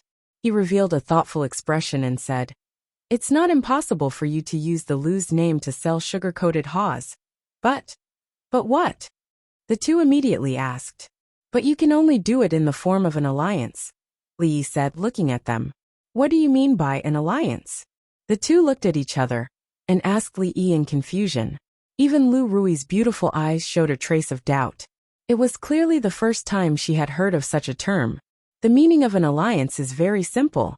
We can agree to let you use the Lu's name to sell sugar-coated haws, but we will take half of the daily profits, Li Yi said, looking at them. The Lu's sugar-coated haws name was not so easy to spread. It was not very realistic to ask them to fork out a large sum of money in advance. Explaining the concept of an alliance to them in the future was also like playing the lute to a cow. They could only use this simple and crude method. 50%. The two of them exclaimed at the same time. This number, for them, was a little too much to bear. No one would be willing to give half of the hard-earned money to someone else. Son-in-law, isn't 50% a little too much? Fourth uncle of the Lu's looked at Li Yi and asked with some difficulty. Li Yi smiled without saying anything, indicating that there was no room for discussion on this matter. After bullying my wife and sister-in-law for so many years, it was time to pay back some interest. Let us think about this matter. Li Yi smiled as he watched the two of them walk out the door, waiting patiently. After a moment, the two of them walked back in. Fourth uncle thought for a moment, then said, 50% is really a little too much. We'll go back and think about it. I'll give you an answer tomorrow. He was obviously extremely unwilling to give half of the profits to others. After the discussion between the two of them just now, when they went back, they would join forces with the other direct family members to put pressure on them. It would be best if they could waive the alliance fee. But if that was not possible, it was not impossible to reduce it to half. After saying that, he turned around and walked out the door. Rui, son-in-law, without your agreement, I won't be able to earn even 50%. 50%, then 50%. I agree. Fourth uncle of the Lu's had one foot out the door when he heard the familiar voice of seventh uncle behind him. Bang! Fourth uncle of the Lu's tripped on the doorsill, and his body flew forward half a foot before landing heavily on the ground, stirring up a cloud of dust. Fourth uncle, why are you so polite? Not too far away from him, old Fong was standing there, looking at the scene before him with a look of astonishment on his face. Chapter 96. Fourth Uncle Lu left quickly, and returned quickly as well. The fall on the doorstep seemed to have made him think things through. He climbed up and patted the dust off his body, as if nothing had happened. He readily agreed. He had already thought it through. He was also willing to pay the 50% of the joining fee. Of course, how the other person secretly cursed seventh uncle for being a treacherous pig-like teammate was not something that Li Yi cared about. The candied house business wasn't big, but it wasn't small either. Fong and the others had more important things to do, so they naturally couldn't spend all their time on this. They urgently lacked manpower. This was the first problem they had to face if they wanted to expand the candied haws business. The demand for the Liu family's candied haws in Qing, a prefectural city, was far from being saturated. There was still a lot of profit to be made. Of course, Li Yi couldn't just give this portion of the profit to the Liu family's direct descendants. It wasn't impossible for them to interfere. But if he didn't peel off a few layers of skin from them, how could he be worthy of the care these people had given the Liu sisters all these years? Son-in-law, do you really plan on letting them do the candied haws business? Fong walked in from outside and looked at Li Yi with a face full of confusion. For Fong, this was currently the only profitable business. Naturally, he wasn't willing to let the direct descendants take advantage of it for nothing. He had personally witnessed how these people treated the two ladies these past few years. Fong didn't even want to give them 10% of the profit, let alone 50%. You have to look at the long term. Just think of it as them making money for us. Li Yi could only think of another way to explain things to Fong, who only knew how to look at things in front of him. Although it wasn't easy for Fong's brain to work around things, his intelligence was still within the range of a normal person. After hearing Li Yi's explanation, he somewhat understood. Just letting them borrow the Liu family's candied haws name, and they could get 50% of the profit for nothing. Thinking about it this way, it didn't seem like a loss. Thinking of this, Fong's face showed his signature silly smile. Looking at the silly smile on Fong's face, Li Yi couldn't help but think of the scene last night when this guy tricked him. He resisted the urge to take off his shoes and slap his face. He smiled and said, "Don't smile like an idiot. Come in, I have something to tell you." For some reason, Fong's heart trembled when he saw the smile on Li Yi's face. He suddenly had a bad premonition. After an hour, Fong walked out of the courtyard with a worried look on his face. He looked back at the house and let out a long sigh. The son-in-law actually handed the task of building a workshop to him and wanted it to be completed within 5 days. If he did it well, there would be no reward. If he didn't do it well, his bonus of half a month of candied haws would be deducted. Fong was extremely suspicious in his heart. This was definitely the son-in-law's revenge for what he did last night. He didn't want to take this hot potato, but he thought that if he didn't let the son-in-law vent his anger, he was afraid that he wouldn't be able to sleep well every night. Sooner or later, there would be a knife. This time, it was better to take it happily. If he had known that retribution would come so quickly last night. Alas, he regretted it so much. He sighed all the way back and saw a figure pacing back and forth in front of the door from a distance. It was a thin man, pacing back and forth while rubbing his hands. From time to time, he glanced into the courtyard, but he didn't take a step in. "Young Xiaojun, what are you doing here?" Fong walked over with large strides and looked at the man. His face turned cold as he asked coldly, "Fong I?" The man suddenly heard a voice behind him and turned to look at Fong. A trace of shame appeared on his face. After a long time, he opened his mouth and said with some difficulty, I came to borrow some food from you. There hasn't been any food at home for 2 days. It doesn't matter if I don't have enough to eat. But the child." Fong's face was rarely gloomy. There was an irrepressible anger in his eyes as he looked at the man. When Rui's father was still alive, this man was like himself and the others. He was also by the side of the direct line of descent. They grew up together and were considered the closest brothers. However, ever since the old stockade master left, only Fong and a few others stayed. The man and most of the others chose to get close to the direct line of descent. From then on, Fong and him did not have any contact. Even when they met in the stockade, and the man wanted to greet him, Fong would just coldly walk past him. Being betrayed by his best brother was a knot that had been stuck in Fong's heart for all these years. "I've let you two ladies down for what happened back then. I've let you down. You can beat me up, but I'm begging you to lend me some food. Otherwise, the child will really starve to death." The shame on the man's face deepened. He was a famous man. Even if he had to starve to death, he wouldn't have been able to lower himself to look for Fong. However, there was still a child at home who hadn't eaten for 2 days. Fong's expression was still cold, even though he knew that the man had been driven into a corner and had no choice but to leave in order to feed his family. There was always a thorn in his heart. Even now he could not forgive him. Seeing that Fong did not speak for a long time, a hint of defeat finally appeared on the man's face. A look of despair appeared in his eyes as he turned around and walked away without saying a word. He would rather starve to death than beg for help. This was indeed his limit. After taking 2 steps, an angry shout came from behind him. "Yang Xiaojun, you mother****, stop right there." Turning his head, a huge fist came flying at him and smashed fiercely into his face. At the same time, Fong's furious voice came. "You be *****, I've wanted to beat you up for a long time." After being punched in the face, the man immediately felt dizzy and saw stars. He was also angered and returned a punch as he cursed. "Come on, I'm not afraid of you." Old Fong hadn't expected his opponent to fight back and was caught off guard. The fist landed on his face, causing his eyes to swell like a panda's. Cursing angrily, he punched back and began to wrestle with the man. The two of them punched and kicked each other. After all, the man's physique was much inferior to Fong's. Although he was not suppressed and beaten, he was still the one at a disadvantage. After being kicked to the ground by Fong for an unknown number of times, he lay there panting and was unwilling to get up again. "The last time I beat you up so happily was probably more than 10 years ago, right?" Old Fong wiped the sweat off his forehead. Although his face was covered in bruises, there was a comfortable expression on his face. "Yes, it's been more than 10 years.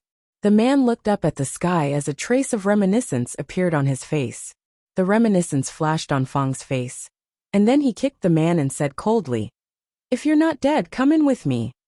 After a while, Fong stuffed a large bag of refined rice into the man's hand and scolded, "This food is for my nephew. It has nothing to do with you, Yang Xiaojun." Fong. The bag of rice seemed to be at least a dozen kilograms. A trace of emotion appeared on the man's face. Just as he was about to speak, he was interrupted by Fong with a wave of his hand. "These days, the son-in-law is going to build a workshop. If you have nothing to do, come and work with me. You'll get 10 copper coins a day, and you'll eat your fill. Don't say that I, Fong, treat you badly." Fong punched him in the chest and said, "And those bastards, if they're willing to come and work with me, let them come." "Thank you." The man was stunned when he heard the words, and then his face showed ecstasy. He only said half a sentence, and Fong waved his hand and said, "Okay, go home quickly. Don't let your mother-in-law wait. If you're willing to work, come and find me after dinner." "Son-in-law, I've found everyone." Li Yi was planning how the floral water workshop should be built in the room. Fong pushed the door and said at the top of his voice, "So fast hiss you are?" Li Yi raised his head and looked at Fong's bruised and swollen face. He took a breath and couldn't help but ask, "Did you really go to a brothel last night and was discovered by your mother-in-law today?" Chapter 97. Li did not doubt whether Fong had visited the brothel last night. It was not because he believed in his character, but because he did not have that much money. Although the candied Ha's business brought in money every day, with Fong's current savings, it was not enough for him to visit a brothel.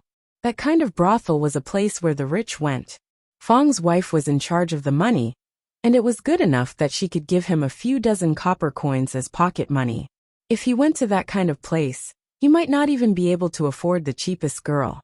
However, although Fong looked a little embarrassed, he seemed to be in a good mood, so Li Yi did not continue to ask.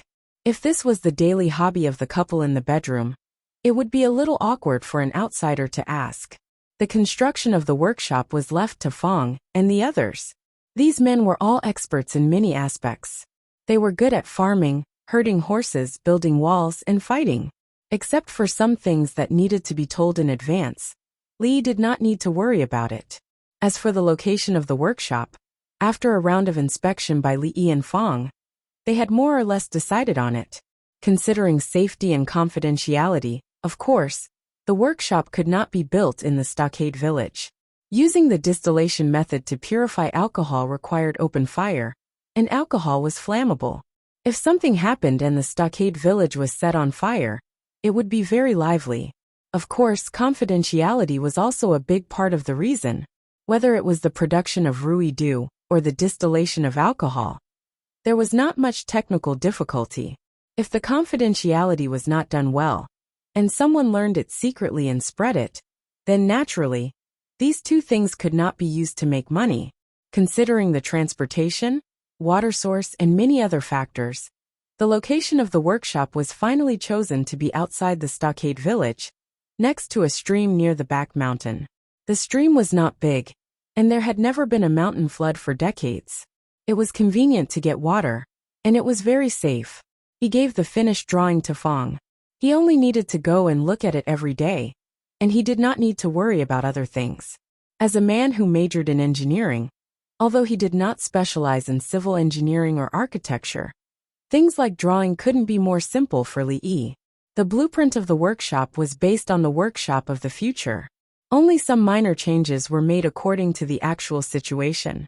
There were only a few drawings, some flat, some three-dimensional, and some simple lines, but they clearly expressed the structure of the workshop. It was clear at a glance. Fong and the others only needed to build according to the drawings. Of course, before that, he had to first rent a shop in the prefecture city. Originally, he had only planned to rent a normal shop, but after winning against Shen Zhao yesterday, he had gained 300 taels of liquid capital, so he had to change his plans. 300 taels of silver was enough to rent a shop with a good location in a bustling area. Originally, he planned to go down the mountain to rent a shop and renovate it over the next few days. Then, he would take out some Rui nectar to test the market. After the workshop was built, he would be able to mass-produce it. However, changes often came a little faster than planned. Many people in the village were eyeing the candied Ha's business. In the past, it was not easy for the direct descendants of the Liu family to ask for it. Of course, they also knew that even if they asked for it, Fong Laosan and the others would not agree. However, the success of Fong Laosan and Fong Laosan made them widen their eyes. Just by handing over 2 land deeds, they could sell candied Ha's in the name of the Liu family. Although the joining fee of 50% made their hearts ache when they thought about it, as long as they could succeed in the candied Ha's business, even if they had to hand over 50% of the profits, they could still live a much better life than what they had now. No matter how they looked at it, it was a good deal. Land was the foundation of a family. Under normal circumstances, they would not easily hand over the land. However, how much food could the land produce in a year? Usually it was fine, and the family could always eat their fill. If the harvest was bad one year, the whole family would have to tighten their waistbands to live. Looking at Fong Laosan and the others, they had only been with Rui's son-in-law for a short time. What kind of life were they living now? How could the direct descendants feel at ease? As a result, in the past 2 days, Li Yi's house was almost trampled to the ground by these people. Land deeds joining fee. They had already gotten the information they wanted from Fong Laosan and Fong Laosan. These people were very straightforward. They slapped the land deeds on the table one by one. Before Li Yi mentioned the joining fee, they took the initiative to make an agreement. 50% was 50%. Everyone would get 50%, and no one would lose out. From the beginning to the end, these uncles' attitudes were very humble. The smiles on their faces were as kind as they could be. After all, no one wanted to go against money. What kind of life they would lead in the future was completely up to Li Yi's decision. Lu Rui did not ask about what Li Yi had done. She only silently put away the land deeds that Li Yi had handed over to her. However, Xiao Huan's pretty face was full of smiles these days. After being bullied for a long time by those people, she was very happy to see them talking to the son-in-law with a smile. To be honest, Li Yi was not interested in the land. In this era, as long as one wanted money, it was a very simple thing to buy land. Moreover, the land here was not like the land in the future, where the right to use it was only for a few decades. Even if the dynasty changed, it would only recognize the deed and not the owner. If it was your land, it would be your land. In order to maintain stability, the ruler would not take back the land. As long as you had the land deed, You were still the owner of the land, and no one could take it away. The barren land of Willowleaf's village was really not attractive to Li. He just wanted to take back what should belong to them. The real reason why he asked the direct descendants of Luz to intervene in the business of candied haws was that Fong and the others should always leave some soup for others to drink. Under his wise leadership, Fong and the others would only get better and better in the future. Even if Fong wanted to live in a big house and marry a concubine, it was not impossible. There was no harm if there was no comparison. A few people were living a well-off life, but most people in the village were still hovering above the line of food and clothing. The gap between the rich and the poor was so big. If it went on like this, there would be trouble sooner or later. But now, such a hidden danger had been extinguished by Li before it even had a chance to show itself. Of course, it only solved the problem of the direct descendants of Luz.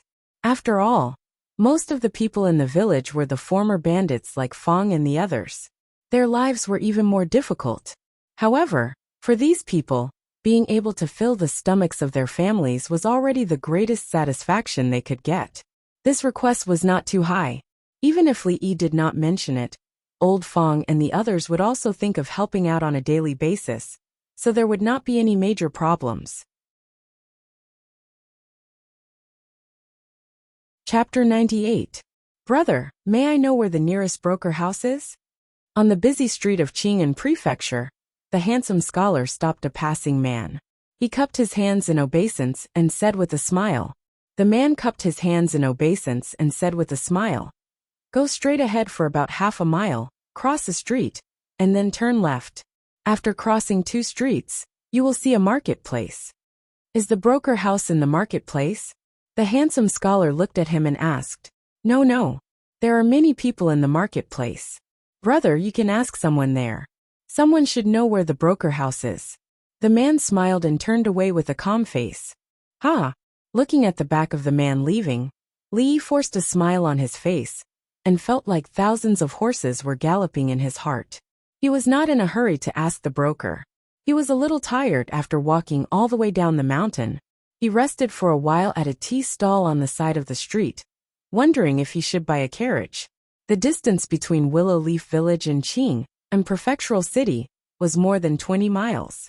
If he only relied on walking, it would take him more than 2 hours to get there.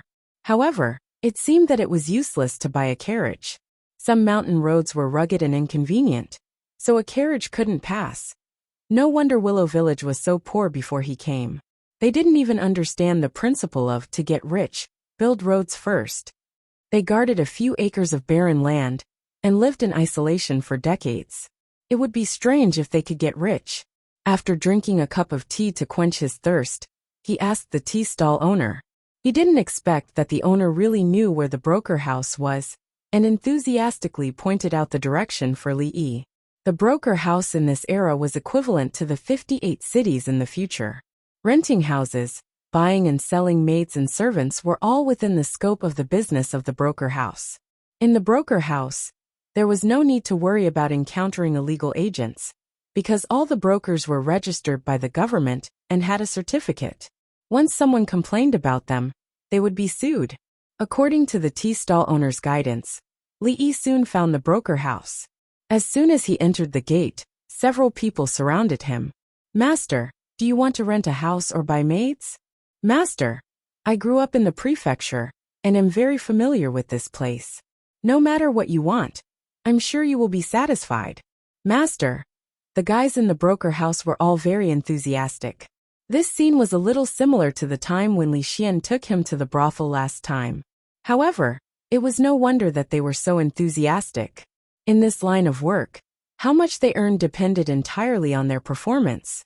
If a customer wanted to inquire about something here, they had to pay a certain fee. Their wages came from this fee, and the more customers they attracted, the more their commission would naturally be. If they met a generous person, as long as the customer was satisfied, they would naturally reward them with money. The young master in front of them looked extraordinary, so he must be a big customer. These middlemen had dealt with all kinds of people all year round, so they were quite good at judging people. Li casually picked a smart-looking guy, The others couldn't help but show disappointment on their faces, but they could only retreat helplessly. "Young master, what do you need? Don't hesitate to tell me. I will definitely satisfy you." The waiter rubbed his hands together and said with a smile, "I need to rent a shop in the prefecture, a moderate size, preferably in a bustling area. How about the rent here?" Li didn't beat around the bush and said straightforwardly. The waiter was obviously very familiar with this. He said without thinking, "If it's in an ordinary area, the rent of an ordinary shop is about 100 taels. If you want to rent a shop in a bustling area, I'm afraid it will cost at least 300 taels of silver." This price was not much different from what Li had expected. However, 300 taels of silver was not a small number after all. After the shop was rented, it would definitely need to be renovated, which would cost at least dozens of taels of silver.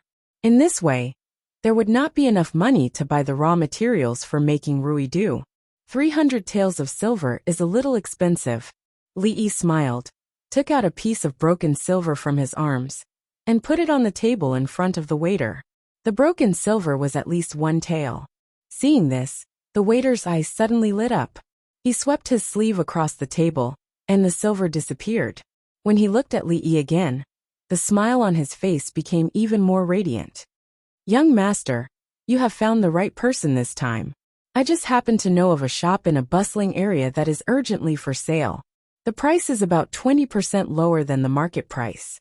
If young master is interested, I will take you there immediately." Reality proved that money could make the devil turn millstones. This saying had been used since ancient times.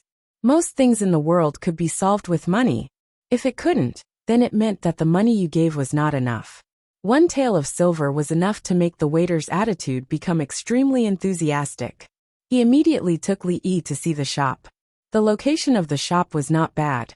It was on the main street of the Qing'an prefecture. Outside was the busy street. The shop was about 3 feet long and 6 feet wide.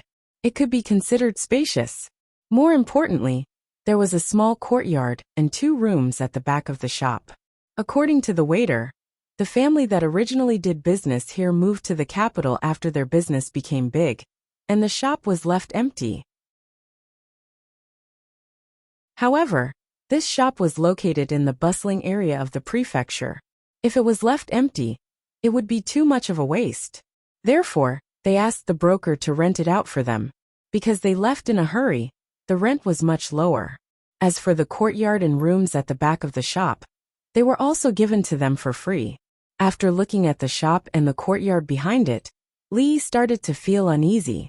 To be able to rent such a place for less than 300 taels of silver, it was almost no different from a pie falling from the sky. He looked at the waiter with some suspicion and asked, "Tell me honestly, is there something wrong with this shop? Was there a murder case, or was there a ghost?" Hearing this, the waiter was stunned at first, and then he said with a bitter smile, "Young master, you have wronged me. Everything I said is true, without any concealment. If you don't believe me, you can ask around." At this moment, the waiter felt bitter in his heart. 1 tael of silver was almost equivalent to a month's salary.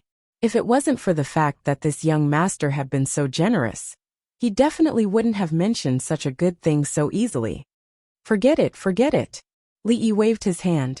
If there was really a problem here, the broker would not take such a hot potato. Moreover, one should be upright and not suspect others for no reason. At this time, a stout fat man came out from the cloth shop next door. Seeing this, Li hurried to go up. "May I know your name? Are you the shopkeeper of this cloth shop?" The fat man nodded and looked at Li with doubt. "My surname is Su. What can I do for you?" "Shopkeeper Su has been here for a long time. Have you heard that the shop next door is haunted?" The waiter just walked out of the shop and heard this. He couldn't help but stagger and almost fell. Chapter 99. Looking at the pale face of the fat man in front of him, and the cold sweat on his forehead, it was obvious that he was not very brave. Li more or less understood what was going on. This shop was definitely not haunted. Otherwise, the fat man would have moved out a long time ago. Since that was the case, he still had to take advantage of the situation. 250 taels of silver to rent a shop like this, and a small villa with a courtyard in the first ring of Qing, and prefectural city. It was really a good deal. He immediately signed a contract with the middleman. The lease period was 1 year, and he readily took out 3 silver notes, each worth 100 taels of silver. Seeing this, the waiter's face was filled with ecstasy. His previous unhappiness had long been forgotten beyond the highest heavens. 250 taels of silver. Just the commission alone was enough for him to earn a few months' salary. However, when it was time to pay, the young master insisted on giving him 250 taels of silver and 1 copper coin. This made the shop assistant puzzled for a long time. Of course, perhaps this was the rich young master's hobby. This was not important to him. One handed over the money, and the other handed over the goods. After an hour, Li held the contract with the red seal of the government. He looked at the shop in front of him with satisfaction. For the next 1 year, the right to use this shop belonged to him. This was only a small step in his plan to make money. It was a big step out of the Willow Leaf village and into the prefectural city. Little brother, you just said, this shop is haunted. Is it true? The fat shopkeeper leaned against the door of the cloth shop next door. He looked at Li with a pale face and asked, "It's just a joke. Shopkeeper Su, don't take it seriously." Li gave him a kind smile and turned to walk into the shop. Phew! The fat shopkeeper let out a long sigh of relief. His body slowly slid down from the door of the shop and collapsed on the ground. He raised his head and looked at Li with eyes full of resentment. The matter of renting the shop was much smoother than Li had imagined. He was also very satisfied with this shop. Of course, even though it was rented, it couldn't be put into use immediately. At the very least, it needed to be renovated carefully. As for how to decorate it, Li hadn't thought about it yet. Moreover, Fong and the others were busy building the workshop recently, so he had to wait until they finished their work. After renting the shop, Li was not in a hurry to go back. He closed the shop door and locked it. He strolled around the streets around the shop to familiarize himself with the environment. Speaking of which, the middleman was quite reliable. This area was almost at the center of Qing, and prefectural city. It was extremely prosperous, with rows upon rows of shops. Restaurants and brothels could be seen in just a few steps. Not far from the shops was a market square. People came and went, and it was very lively. Li also noticed that there was a brothel next to the shop. To put it bluntly, it was a modern theater. In this era without mobile phones, television, movies, and the internet, scholars strolled around the brothel and recited poems.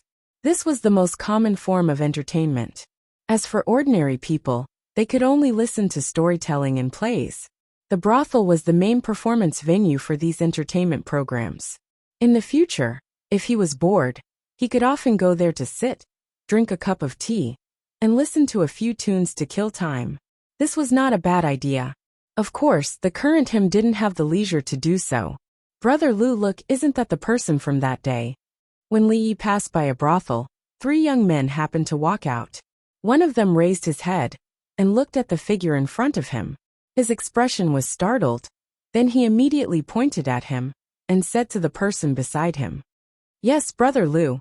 Isn't that the person who insulted Fong Wentian and made Brother Lu lose face?" The person beside him looked in the direction he was pointing and exclaimed, "It's him." The man who was called Brother Lu looked at the young scholar who walked past them, and his face couldn't help but turn gloomy. That day at the poetry meet, he had taken a liking to the other's servant girl. What could he do? The other was unwilling to exchange and completely disregarded him, the son of the county magistrate. Although with his vengeful personality, he would not let this matter go. There were so many people present that day. No matter how angry he was, he couldn't do anything. At the mid-autumn poetry meet, he heard that the person had written some good poems, that even Xin Zhao had to concede defeat. These days, the popularity of the person seemed to surpass Yang Yanzhou and become the #1 scholar in Qing'an Prefecture. He had a grudge against him, so naturally, he was extremely unhappy. Later, although he had investigated him, he didn't find anything. He guessed that the other had no background and wanted revenge. Unfortunately, He couldn't find the person. After a few days, he had almost forgotten about this matter. Who would have thought that he would run into him here today? Follow them. The youth surnamed Lu said coldly and quickly followed them. This was a rare opportunity. If he let the other escape this time, he didn't know when he would meet him again. Although the safest method was to find some people first, there was clearly no time for that. Furthermore, the other was only one person. They had 3 people and had the advantage in numbers, so they were not afraid of him. The 2 people beside him looked at each other. There was a trace of hesitation in their eyes, but they still followed. At the same time, Li Yi, who was walking on the street, suddenly frowned and his footsteps slowed down. It was not good to make a move in the busy streets. The 3 people quickly stopped and pretended to look around. A wastrel and 2 scholars. Their tracking skills were really clumsy, and their acting was terrible. No matter what, Li Yi had been taught by the 2 heroines. Very quickly, he felt that someone was following him. He turned his head to look. The exaggerated acting skills of the 3 people were especially eye-catching in the crowd. A trace of a smile appeared on his lips. His footsteps quickened, and he walked forward with large strides. Seeing this, the 3 people hurriedly chased after him. This time, he didn't choose a place with many people. After a few turns, he walked into a deserted alley. When the youth surnamed Lu saw this, a trace of joy appeared on his face. He was worried about where to make a move. He didn't expect that the other party would take the initiative to walk to such a place. He gave the 2 people beside him a look, and they nodded. Their figures suddenly rushed out and blocked in front of Li Yi. "What do you want?" Hearing the scholar's panicked voice, a trace of joy appeared on the youth surnamed Lu's face. He said, "What are you waiting for? Make a move. In broad daylight, you actually dare to hit people?" The scholar's voice seemed to be even more panicked. The youth surnamed Lu walked to the front and sneered at Li Yi. He said, "So what if I hit you? Did anyone see it?"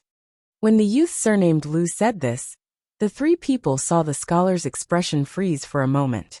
After looking around, a trace of a smile actually appeared on his face.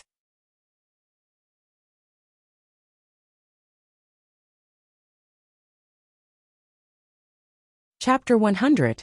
In broad daylight, deep alleyways with few people in sight, he looked at the 3 people surrounding him. Their faces were dark, their footsteps were unsteady, and their legs were unsteady. One look, and he could tell that their bodies had been emptied by alcohol and women. He had the right time, the right place, and the right people. Moreover, no matter what, he was still the disciple of these 2 peerless heroines. As a young hero of the martial arts world, if he couldn't even deal with these 3 small fries, how would he have the face to learn martial arts from them in the future? He wouldn't even be able to dream of becoming a lowly martial artist in the martial arts world. If Lu Rui were to find out, he would laugh himself to death. You can still smile when you're at death's door. Seeing the smile on the scholar's face, the youth surnamed Lu felt insulted and rushed forward with his fist. Of course, he was only saying it casually. If someone really died, even if his father was the county magistrate of Anshi, he wouldn't be able to protect him. The 2 scholars beside him hesitated for a moment when they saw him making a move, but they still dashed forward as well. Although scholars weren't good at fighting, the county magistrate's son had already stepped forward. If they still stood here, they wouldn't have a good time afterward. The 3 people rushed over aggressively, but Li Yi wasn't afraid at all. Instead, his eyes flashed with excitement. Although he knew that his skills had improved a lot over the past few days, he had never really fought with anyone. Challenging Rui to spar was simply courting death. As for challenging Fong, that fellow didn't know how to control his strength. Li Yi wasn't at ease. At this moment, he finally had a chance to put his plan into practice. He dodged the youth surnamed Lu's punch and swung his elbow at the youth's back. Bam! The youth surnamed Lu didn't expect this scholar to be so agile. Caught off guard, he took a heavy blow to his back and staggered. Before he could turn his head, Li Yi had already kicked his buttocks. Thump! Although he didn't kick someone far away like Fong and the others, he still made him lose his balance and fall to the ground. At this moment, the 2 scholars had already rushed over. Li Yi turned his head, and a smile appeared on his face. He faced them fearlessly.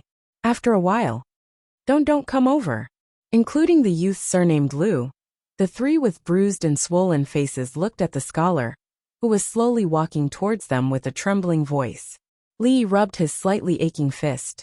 The effect of force was mutual. He was not like Lu Rui, who had the protection of true qi. His fist was also aching after beating up these three guys. However, even though his fist was a little painful, his heart was filled with lofty sentiments as he looked at the three people in front of him. No wonder everyone said that he was a weak scholar. If the fighting strength of all the scholars in the world was so weak, then he alone could take on a group of them. The only troublesome thing was that the guy in the lead seemed to be the son of the county magistrate. It didn't seem good to beat him up. After all, Li Yi would probably have to stay in the prefecture for a long time in the future.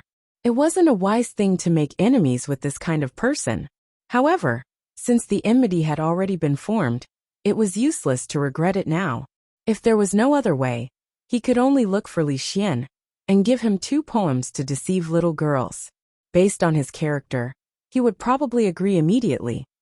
Are you done fighting? Just as Li Yi was planning to do so, a faint voice came from behind him. The voice was crisp and pleasant to the ear. Li Yi turned his head and saw a woman leaning against the wall at the entrance of the alley. She was wearing the uniform of a constable and was looking at him with a teasing gaze. The woman was extremely beautiful with an exquisite figure and a valiant and heroic bearing. It was just that the uniform of a constable was a little out of place, causing Li Yi to feel a little uneasy. However, when he saw that it was only one person, and a woman at that, he finally felt relieved. I'm done fighting. Li Yi nodded and looked for an opportunity to escape. Since you're done fighting, follow me back to the yamen. The woman straightened her body and said calmly as she slowly walked toward him. Constable Li, hurry up and catch him. How dare you hit me? You're dead meat. The appearance of the woman caused the fear on the young man's face to disappear instantly. He immediately pointed at her and said. At this moment, the way he looked at Li Yi became ferocious again. Once they reached the yamen, it would be his territory.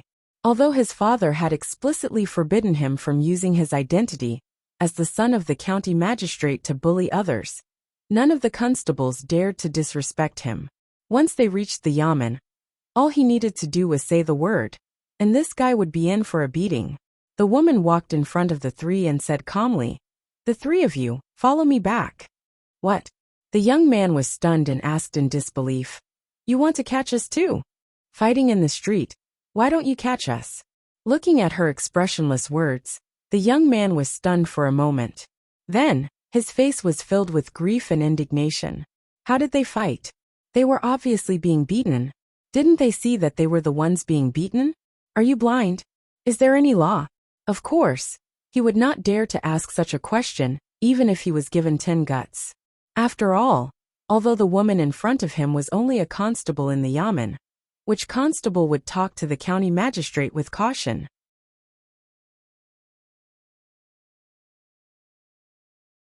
As early as the first day he came to the yamen, his father had repeatedly warned him that he could offend anyone in the yamen, except for this madam.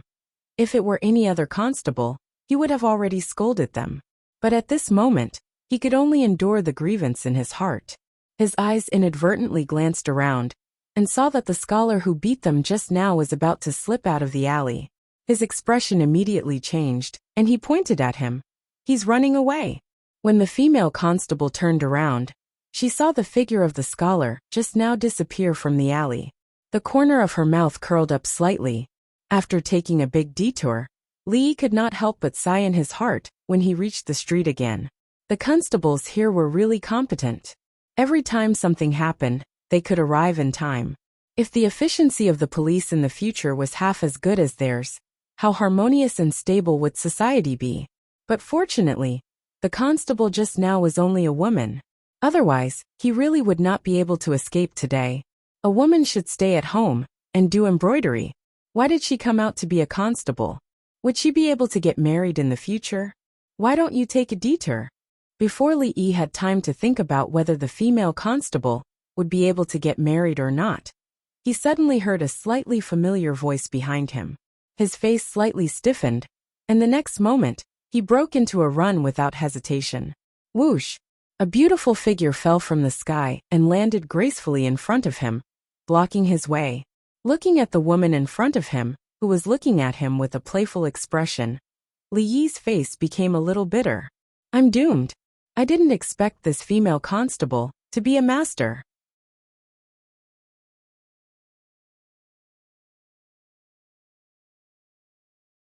Chapter 101. Walking on the wide main street of Qing and Prefecture once again, Li Yi's mood was completely different. The women in this world were not to be trifled with. This was the conclusion that Li Yi came to after living here for so long. Any random woman he met on the street could be a hidden heroine whose martial arts were frighteningly high. When that woman descended from the sky and blocked his way, Li Yi knew that he couldn't leave today. He regretted not bringing Fong with him today. Even if he came out with Lu Rui, he wouldn't end up like this. Luckily, he wasn't alone. The son of the county magistrate and the two young scholars were standing next to him, looking dejected. They would occasionally turn their heads to glare at Li Yi fiercely, but when they saw the beautiful constable, they would quickly turn their heads back. The county yamen wasn't a good place to be, especially when one was caught for fighting. Luckily, this female constable didn't even give face to the son of the county magistrate. She could be considered as impartial. Fighting could be big or small. At this level, it was at most disturbing the peace. A fine of a few taels of silver was the most they could do. However, if the county magistrate wanted to make things difficult for him, because of his son, things would be a little difficult. At that time, he might really have to use the name of Prince Ning to stabilize the situation first. On the day of the Mid-Autumn Festival, Li Xian once patted his chest and said that in this prefecture, if anyone encountered any problems, they could look for him. Li Yi didn't take it to heart at that time. Now that he thought about it, the little prince really had a crow's mouth. The female constable followed behind them. When her beautiful eyes swept across Li Yi's body, there would occasionally be a flash of surprise. The scholar in front of her looked gentle and weak, but judging from his movements, he seemed to have some foundation in martial arts. This wasn't common among scholars. Of course, this wasn't what puzzled her. Although it was rare for scholars to practice martial arts, it wasn't enough to surprise her. The reason why she paid more attention to the scholar was that she had never seen his martial arts style before. Because of her family background, she did not dare to say that she had read all the martial arts in the world, but her knowledge was extraordinary. Even if she could not name all the martial arts in Jianghu, she could still tell the way. However, the move that the scholar used just now was extremely strange. It was completely different from the various martial arts in Jianghu, but it was definitely not a random move. This made her a little curious. If Li Yi had known that the reason this female constable had brought him to the yamen was because she was curious about his martial arts, he would never have used Tai Chi to tease these three fellows. Naturally, the Taiji moves in the Library of Heaven's Path had been simplified. They might be able to strengthen one's body, but it was impossible for one to become a Taiji expert. A few days ago, he practiced Tai Chi in the morning just for fun. However, ever since he taught Tai Chi to Lu Rui, she would occasionally dismantle the moves and add some variations to them. Then she would give them back to Li Yi. This made this set of martial arts that was used by uncles and aunties in the later generations to have some offensive power. Tai Chi was a martial art that used the weak to defeat the strong and used softness to overcome hardness. It required less strength, which was suitable for the current Li Yi. As for the improved moves, he didn't stop practicing them. Hey, Emingzu, where are you going? The female constable was pondering over the moves that the scholar used just now.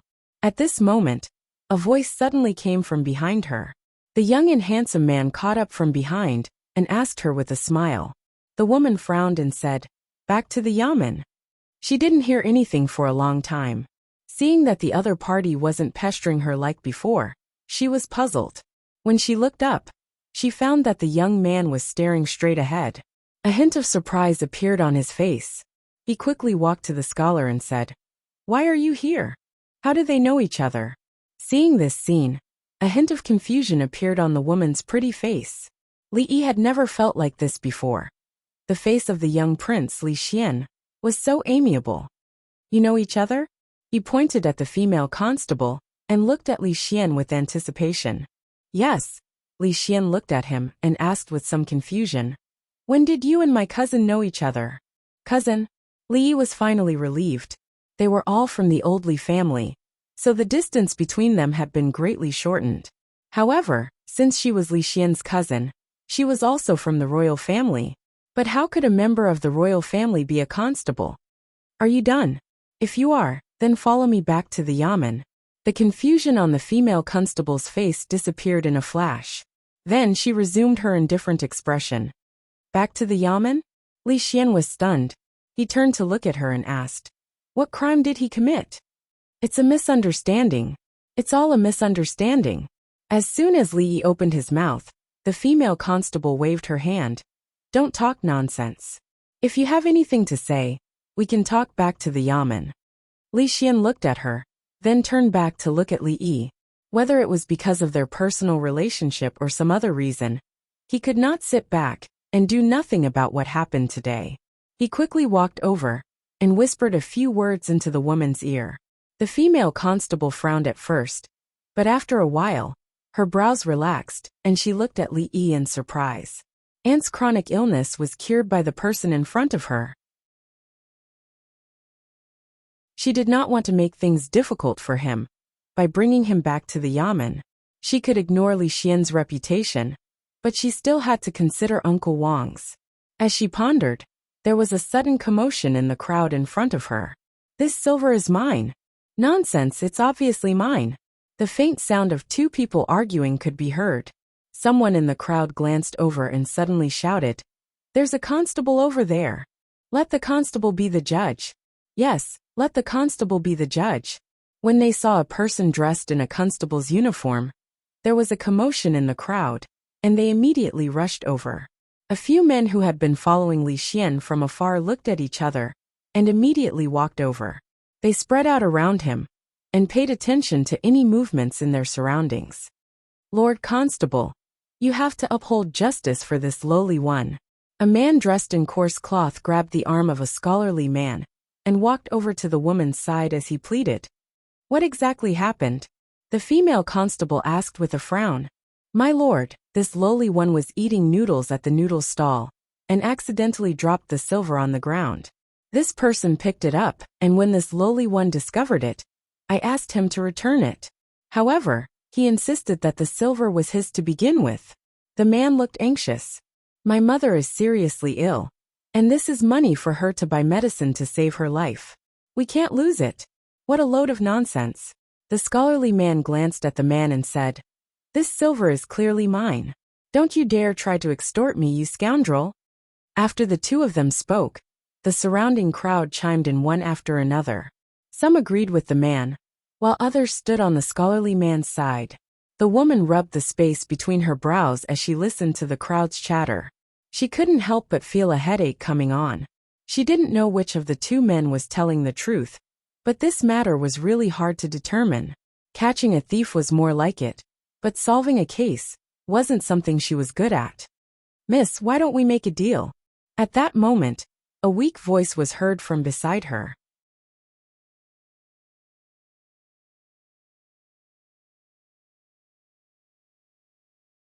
Chapter 102. A deal? Emmingsu turned her head and looked at the scholar with a hint of surprise in her eyes. She said lightly, What kind of deal? I'll help you solve the case in front of you, and you let me go. Then we're even. Li looked at her and said. Li Xian pulled his sleeve and whispered, Do you really know who this silver belongs to? He knew his cousin's character very well. It would be fine if Li didn't say anything. If he found out that he had fooled her in the end, it would not be easy to solve today's matter. Li gave him a reassuring look, and Li Xian didn't speak anymore. Although he didn't know how to judge who this silver belonged to, since he knew Li Yi, everything he did was unexpected. He didn't know what method Li Yi had thought of at this moment, and he began to look forward to it. What do you have in mind? Li Mingzhu's face showed an expression of interest. Usually, there was no other way to deal with this kind of ambiguous dispute in the county government. After a few floggings, they would confess. There was no need to be so troublesome. She wanted to see what the scholar could do. It's very simple. Since we can't tell who this silver belongs to, we can just split it in half. Everyone will be happy. Li took out 2 pieces of silver from his bosom, each about half a tael. He snatched the silver from the Confucian scholar's hand and stuffed them into the bosom of the burly man and the Confucian scholar. Seeing this scene, the young prince Li Xian couldn't help but twitch the corner of his mouth. This method was really simple and crude, but could his cousin pass it? Sure enough, when he turned his head and peeped, he found that the scholar's face became a little ugly. The young man surnamed Liu, and the other 2 stood aside and watched the scene. Seeing this, they almost couldn't help laughing. If everything could be solved in this way, why did they need the county magistrate? Isn't this a mess? What kind of method is this? This scholar is just messing around. How can he solve a case like this? Seeing this, the onlookers immediately became noisy, one after another, talking at the same time. Sir, you mustn't do that. If I lose half of the money, I won't be able to buy my mother's medicine. The burly man's face immediately revealed a pleading expression as he looked at Imingzu and said, "This young master's words are reasonable. A scholar should have a magnanimous heart. I won't argue with a scoundrel like you. How about I give you half of the silver?" When the Confucian scholar heard this, a trace of joy appeared on his face, and he immediately said, "Is this the solution you mentioned?" Imingzu turned to look at Li Yi. A dangerous glint flashed in her eyes. "Of course not." Li Yi smiled, looked at her, and said calmly, "There is only one truth." He suddenly turned around and pointed his finger at the Confucian scholar, shouting, "Murderer! Bah! He's the one who lied." The situation changed so quickly that no one in the crowd could react. While the Confucian scholar was still in a daze, Li Yi had already snatched the silver fragment from his hand and stuffed it into the burly man's arms along with the silver ingot. "Be careful next time. Take these 2 silver fragments as well. Buy your mother's medicine quickly." Li Yi was not a generous person, but if the burly man had not lost the silver, he might have been taken to the county government by the female arrestor. It was rare for her to be generous to him. What's going on? The young prince Li Xian was confused and still in a daze. The onlookers also started to ask questions. Why? Why are you so sure that he's the one who lied? I can't figure it out. Everyone looked at Li Yi, waiting for his explanation. Mingzhu's pretty face showed a trace of doubt and some realization. She also turned to look at him. Nonsense. Why are you so sure that I'm the one who lied? The Confucian scholar's face showed a trace of panic, but it was soon replaced by grief and indignation. He looked at Li Yi as if he was really wronged. Because the silver originally belonged to this burly man, so of course he didn't want to give half of it to others for no reason. Li Yi smiled and pointed at the Confucian scholar, saying, "And he, because the silver didn't belong to him, he could get half of it for no reason." Of course, he agreed so readily. Hearing his explanation, Li Xian's face showed a look of realization. He looked at him in surprise. How did he come up with such an ingenious way to solve the case? And the pretty Imingzu next to Li Yi also looked at him differently for the first time. After hearing Li Yi's words, the crowd was stunned for a moment. Then they immediately burst into an uproar. This young master's words make sense. Brilliant, really brilliant. I was almost cheated by this guy just now. I almost wronged this burly man. In an instant, the way everyone looked at Li Yi changed. Their gazes were filled with respect and admiration. When they turned to look at the Confucian scholar, their faces were filled with disdain. What a disgrace to a scholar! As a scholar, how could he do such a despicable thing? He even cheated his mother of money to save her life. Is he still human? Take him to the magistrate. At this moment, the Confucian scholar's face finally showed panic. When he raised his head to look at Li Yi, his heart was filled with grief and indignation. Trap! It was all a trap.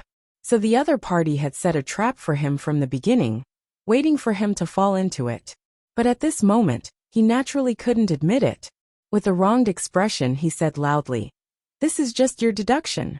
I didn't expect that my momentary kindness would be taken advantage of by a villain. I'm not convinced." I want to go to the county government. I want to see the county magistrate. Not convinced. Li narrowed his eyes. Are you really not convinced?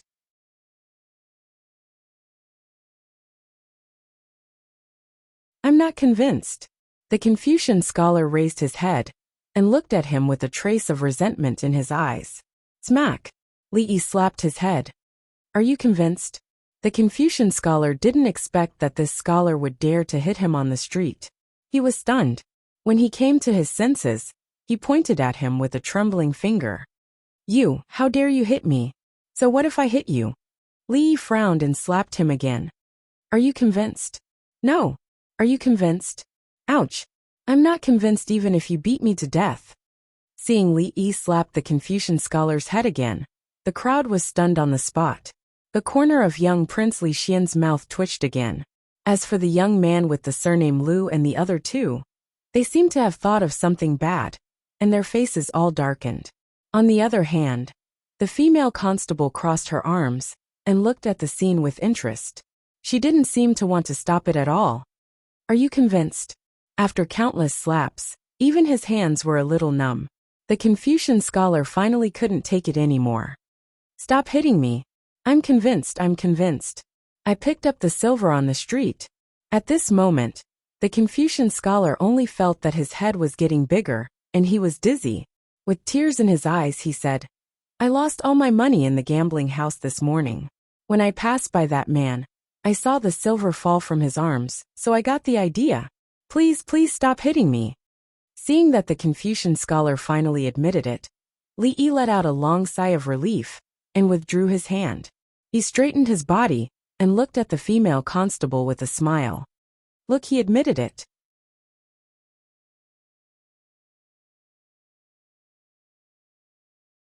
Chapter 103. Thank you, young master. Thank you for upholding justice for me. The man held the silver in his hand and bowed to Li with a flushed face. When Li proposed to split the silver, the man was still complaining about him. Now that he knew it was all part of Li's plan, he felt very guilty. This young master was helping him, but he doubted him just now. He shouldn't have. Li smiled at the man and turned to the female constable.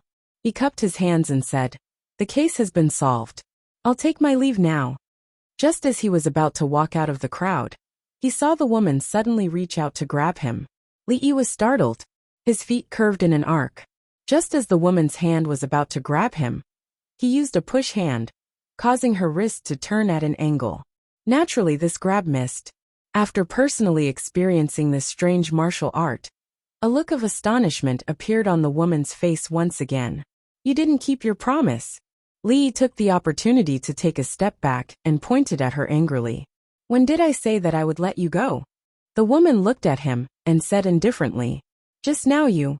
Li only said a few words before he said nothing else.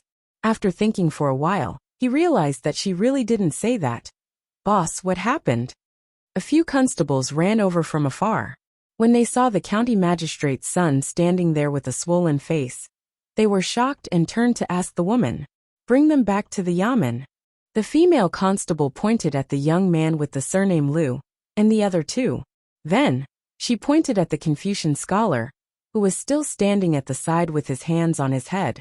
Immediately, the constables restrained them. Young master, I'm sorry. A constable walked to the young man with the surname Lu, and said in a low voice. He put his hand on the young man's shoulder symbolically.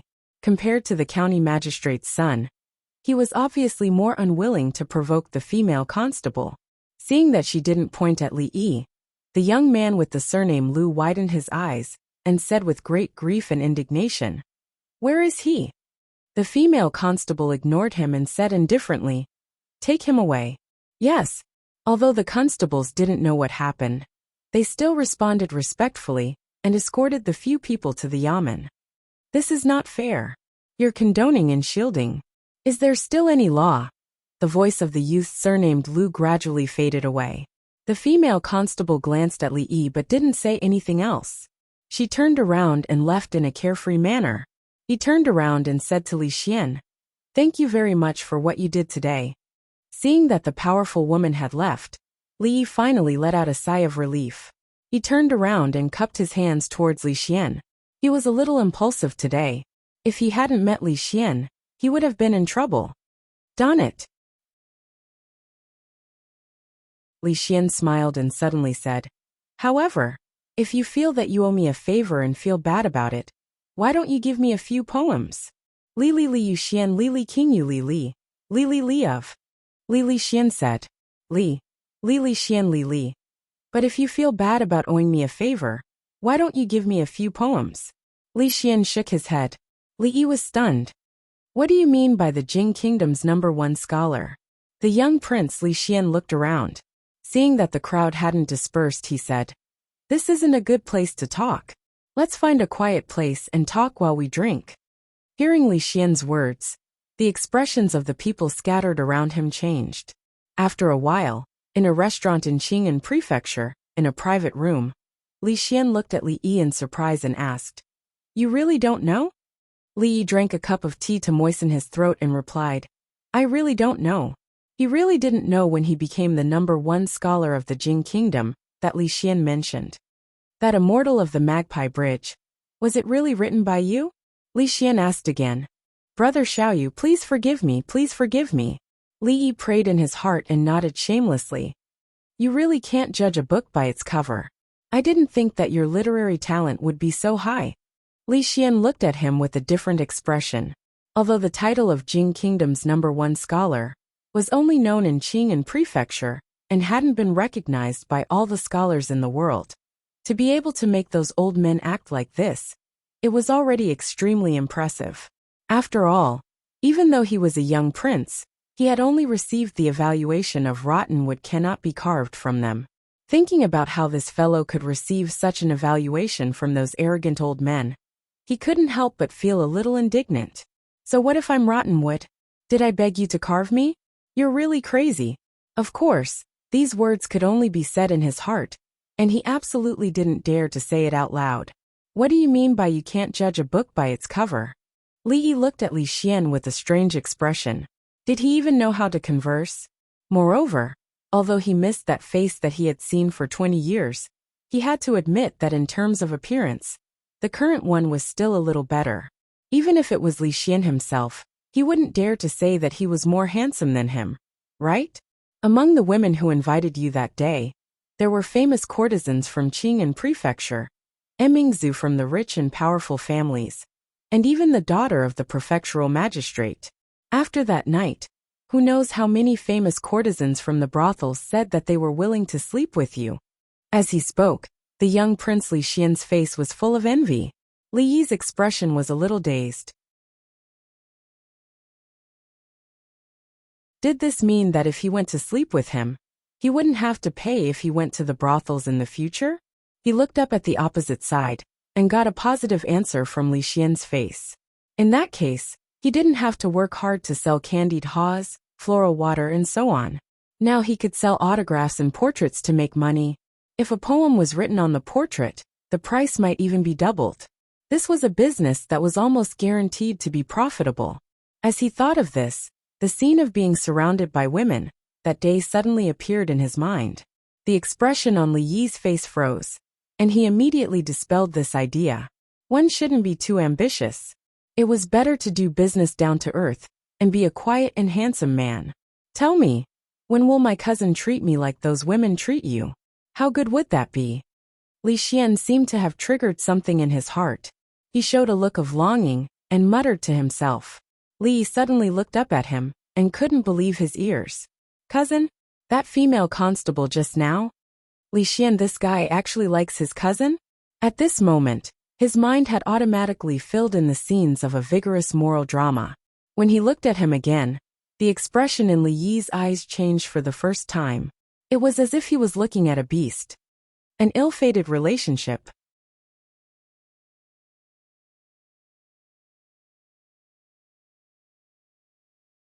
Chapter 104. A cousin marrying a younger cousin, and a younger cousin marrying a younger cousin. If this had happened in the future, not only would the law not allow it, but even if they had such an idea, they would still have their legs broken by the parents of the two parties. But in today's era, it was a very normal thing. The saying cousin and younger cousin are a match made in heaven had existed since ancient times. The ancients, who did not have the concept of genes and heredity, thought this was adding family to family. Thus, such a twisted complex was created. After thinking through this matter, the strange look in Li Yi's eyes slowly disappeared. He let out a long sigh. Child, the fault is not on you. The fault is on this world. However, it seemed that in the ancient times of his original world, cousins could marry, but cousins could not. Although the people of that era were still lacking in scientific knowledge, the concept of ethics and morality was more profound than that of the later generations. Cousins were considered to be very closely related by blood, so they were definitely not allowed to get married. If anyone dared to have any ideas about their cousin, they would still have their legs broken. Could it be that the people of this world did not have such an understanding? When he became more familiar with Li Xian, he wanted to find a chance to remind him. If the two of them really did get married in the future, and gave birth to an idiot, or a child with some kind of birth defect, Li Yi would really feel apologetic. That's right, where do you live? Why can't so many people in Qing and Fu find you? Even the daughter of Magistrate Dong couldn't find you, after using the power of the government. Li Xian looked at him, and suddenly remembered something. He had been puzzled about this matter for a long time. That time, when he cured his mother's depression, Ning Wangfu had also sent people to search for him, but to no avail. There were quite a few people named Li Yi in the records of the government, but after investigating them one by one, they found that none of them were the person they were looking for. There was one person whose age and identity matched, but when they sent people to ask, they found that the scholar named Li Yi had lost his mind not long ago. After running out of the village, he had never returned. The villagers searched everywhere, but to no avail. They had already reported him to the government and listed him as a missing person. Losing his mind, naturally it wouldn't be him. He lives in a remote area outside the city. It's normal that he can't find him, Li Yi replied. Li Xian seemed to think of something and said, In a few days, it will be my mother's birthday. You should come with us. Last time you cured my mother's illness, the whole mansion has not properly thanked you. The people who would attend Wang Fei's birthday would definitely be people of status in Qing, a prefectural city. Why would he go? Li Yi had originally wanted to find a reason to refuse, but after some thought, an idea suddenly popped into his mind. After a moment of hesitation, he still nodded his head. There are still some days before my mother's birthday. Tell me your address, and I'll send someone to invite you. Forget it, we'll talk about this later. Li Xian waved his hand and looked at him with an expectant expression. He said, Let's talk about how many poems you are going to give me. Clearly, this was still on Li Xian's mind. Are you so sure that your cousin likes things like poems? Li Yi sighed and looked at him as he asked. He always thought that his emotional intelligence was low enough. He didn't think that there would be a weirdo whose emotional intelligence was even lower than his. These women, don't they all like poems?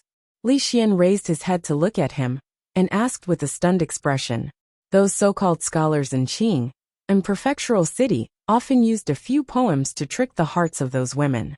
Wasn't it because they all liked this kind of style? Putting aside the distant, once the immortals of the Magpie Bridge, and Shuidiao Getu appeared, who knew how many women in Qing, a prefectural city, secretly admired Li Yi? Didn't this mean something? Li Yi looked at him like he was looking at an idiot. You've known her for so long. Have you ever seen her talk about poems in front of you? The expression on Li Xian's face froze. After thinking for a moment, he shook his head and said, I don't think so. The women of the world all have different appearances and different personalities. How can they be lumped together? They are actually the same as men. There are those who revere literature, and those who revere martial arts. Which type do you think she is? Although Li Yi had only met the female bailiff once, he had some understanding of her personality.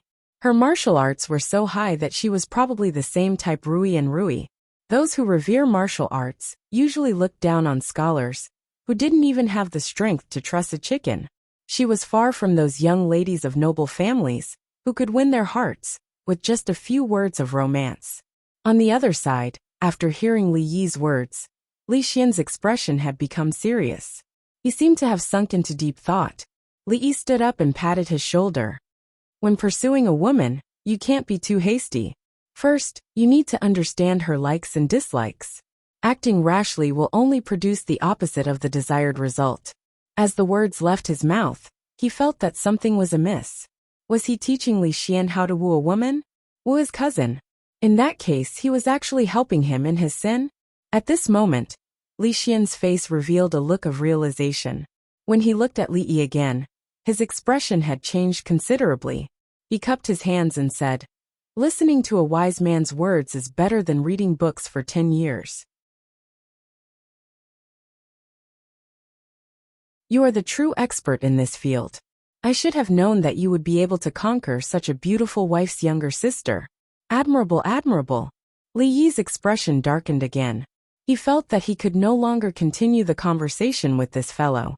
After the conversation, Li Xian was no longer concerned about how many poems Li Yi should give him in return for his kindness. He turned his attention to something else. Before they parted, he once again reminded Li Yi that the next time they met, they must have a good conversation. What was the matter with the psychology of women, and 36 ways to woo a woman, that Li Yi had mentioned? The address that Li Yi left behind was not the Willow Leaf Stockade. At that time, the shops in the prefectural city would probably be open for business. He could go there directly to find him. As for the fact that Li Yi had opened a shop in Qing'an Prefecture, Li Xian was still somewhat surprised. Scholars, farmers, merchants had low status. Generally speaking, scholars were disdainful of doing business, thinking that it would lower their status.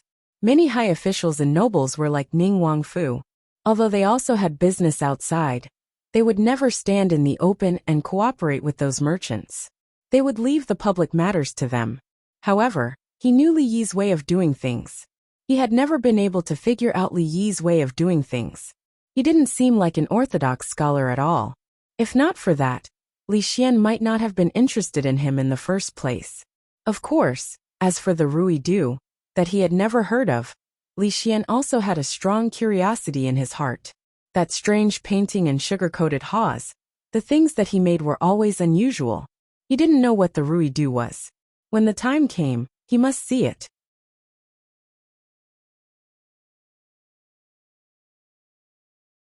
Chapter 105. The shop in the prefectural city was about to open, and Li Yi planned to be the boss himself. After all, although the village was quiet and peaceful, it was perfect for retirement. However, he had not saved enough for retirement yet, so he had to work hard for a few more days. Of course, living in the village for too long would be boring. The prefectural city was bustling, and it was far more interesting than staying here. However, this reason was not as important as the previous one. As such, he naturally had to put aside the matter of the school. With his current influence in the village, he could already make decisions for such a small matter. Most of the direct descendants of the Liu family relied on him to make money, so they naturally had no objections. "Miss Qin, I'll have to trouble you to take care of these children in the future," said Li Yi as he cupped his hands and bowed to a seemingly weak young girl at the entrance of the school. The young girl's surname was Qin, and her first name was Qing. She looked a little delicate, and her body exuded a faint scholarly aura. Qing's grandfather was Mr. Qin. Before Li Yi came here, he was the one who taught in the school. However, he accidentally fell and injured his leg a few days ago, so he would probably have to stay in bed for the rest of his life. After Li Yi left, the school still had to continue. In the future, the young girl in front of him would take over his position. She had been by Mr. Qin's side since she was young, so she could read and write. She could be considered one of the few cultured people in the village. Of course, there were still many people in the village who had doubts about how a woman could become a teacher. However, they had no say in this matter. Ever since they were able to establish a business relationship with Li Yi, they could not wait to build a good relationship with him. Perhaps one day when he was in a good mood, they could even waive some of the joining fees. Naturally, they would not oppose him on such a small matter. "Brother-in-law, can I really become a teacher?" The naughty children in the school did not see the two of them, and were still playing around inside. The young girl glanced into the room, and a hint of hesitation appeared on her pretty face as she asked timidly. When Li asked for her opinion, the young girl hesitated for a long time before agreeing. Firstly, it was because she really liked these things in her heart. Previously, when her grandfather was a teacher in the school, she often looked forward to when she could stand in that position. However, it was just a thought. After all, in this world, women could not do things as freely as men. Another reason was that they had received too much kindness from Li in the past few days. It was impossible for her to refuse such a small matter. Their father passed away when they were young, and there were only their mother, daughter, and their elderly grandfather at home. Although life was hard before, they could still get by. However, after their grandfather accidentally broke his leg, life became more and more difficult. If it wasn't for Xiao Huan, who often brought him rice and noodles, he would have died a long time ago. Therefore, the girl's family was extremely grateful to them. Don't worry. It's just teaching them a few words every day. It's not that difficult. Li smiled. Out of habit, he wanted to reach out and pat her on the shoulder to show his encouragement. Halfway through, he realized that it was not appropriate. He retracted his hand and pointed to the inside of the school. Let's go in. Hearing this, the young girl nodded and followed behind Li. After the two of them walked into the school, the originally unusually noisy naughty children immediately quieted down and obediently returned to their seats. Seeing that there was a beautiful older sister next to the teacher today, the naughty children's eyes immediately sized her up. Most of them knew that this older sister seemed to be Mr. Qin's family, but they didn't know why this older sister came with the teacher today. Today we won't be in class. Last time, we talked about the story of Ho Yi shooting the sun. Today, we will talk about Kwa Fu chasing the sun, Chang'e flying to the moon, Jingwei filling the sea. Qin Qing took the initiative to sit on the side. Li Yi's gaze swept across the school as he spoke. With this sentence, the naughty children's attention immediately shifted away from the young girl. Their faces revealed extreme excitement. In the past, as long as they performed well in class, the teacher would tell them a story after class. From those stories, they learned that heaven and earth used to be connected. There was a giant called Pangu who used an axe to split heaven and earth. The earliest people were molded from mud by goddess Nuwa. There used to be 10 suns in the sky, and a master archer called Ho Yi shot down 9 of them with his bow. These stories were like the monkey with the stick, deeply attracting the naughty children. Today, the teacher was actually going to tell so many stories. To these naughty children, it was undoubtedly more joyous than the new year. When the young girl called Qin Qing heard the slow and magnetic voice, she turned her head and saw the naughty children's small faces that were focused on the story. Her heart seemed to be touched by something. These half-grown children were extremely mischievous and ran amok in the village. Who knew how much trouble they had caused her? At that moment, when she saw those innocent and extremely clear eyes, a seed was quietly planted in her heart. When she turned her head to look at Li Yi, she also longed for the day when she could be like this, loved and respected by these children. After a few stories were told, the naughty children still had expressions of reminiscence on their faces. Li Yi stood up and looked at them. From today onwards, Sister Qin will be teaching all of you in my place. You must be obedient like before. Don't bully her, understand? When the naughty children heard this, their expressions froze. Then they suddenly looked at Li Yi and looked a little flustered. Is the teacher leaving? Why is the teacher leaving? Did we make the teacher angry? Teacher, don't go. We will definitely be obedient. The naughty children were of different ages. The oldest was a little over 10 years old, while the youngest was only 7 or 8. When they heard that Li Yi was leaving, they all looked flustered. Seeing the naughty children suddenly become abnormally agitated, Li Yi felt a little warm in his heart. Even though these children were a little mischievous, they were still innocent children. After interacting with them for the past few days, it was naturally impossible to say that he didn't have any feelings for them. However, he couldn't be the teacher here for the rest of his life. He would have to leave sooner or later. This moment would come sooner or later. Li Yi stretched out his hand and pressed down. The naughty children's voices gradually became softer, but they still looked at him with expectant eyes. Lu Xiaohu, Li Yi opened his mouth and called out a name. The naughty child with the sturdiest physique immediately stood up from his seat. I'll leave the task of protecting Mr. Qin to you. Can you complete it? Lu Xiaohu's face revealed a serious expression. He suddenly patted his chest. Don't worry, sir. I guarantee that I will complete the task. If anyone dares to bully Mr. Qin, I will beat him up. Hello, Mr. Qin. Seeing the naughty children standing neatly and respectfully saluting her as a disciple, the young girl's heart finally relaxed. After walking out of the classroom, Li Yi turned to look at the young girl and said with a smile, I'll leave these children to you from now on. The teacher's allowance is 1 silver tael per month. When the time comes, I'll have Xiao Huan send it to you. The young girl was stunned for a moment. After regaining her senses, she hurriedly said, Absolutely not. I don't want any allowance. Besides, the teacher in the classroom has never. From now on, there will be. Li Yi waved his hand. Without waiting for her to finish, he smiled and left. The young girl stared at his back in a daze. She couldn't calm down. After a long time, she sighed and turned to walk back into the classroom.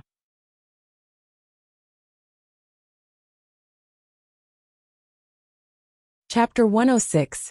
It was the right decision to hand over the construction of the workshop to Fang. In just 5 days, a workshop that Li Yi was extremely satisfied with was completed. When it came to building houses, the men in the stockade were all experts. Even the houses that they were currently living in were built by them. Now that the workshop was completed, they only needed to purchase the raw materials before they could start producing a new batch of ruidu. Before this, Li Yi had spent all the money he had saved from renting the shop on renovating the shop. The floor was paved with wooden flooring, and the counters, tables, and chairs were all new and custom-made.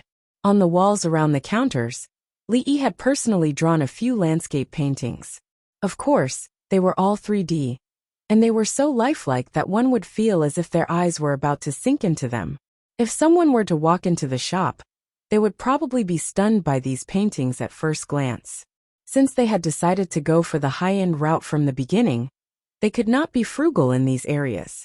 Even the porcelain bottles that contained the ruidu were very exquisite, and they had cost a lot of money when they were purchased.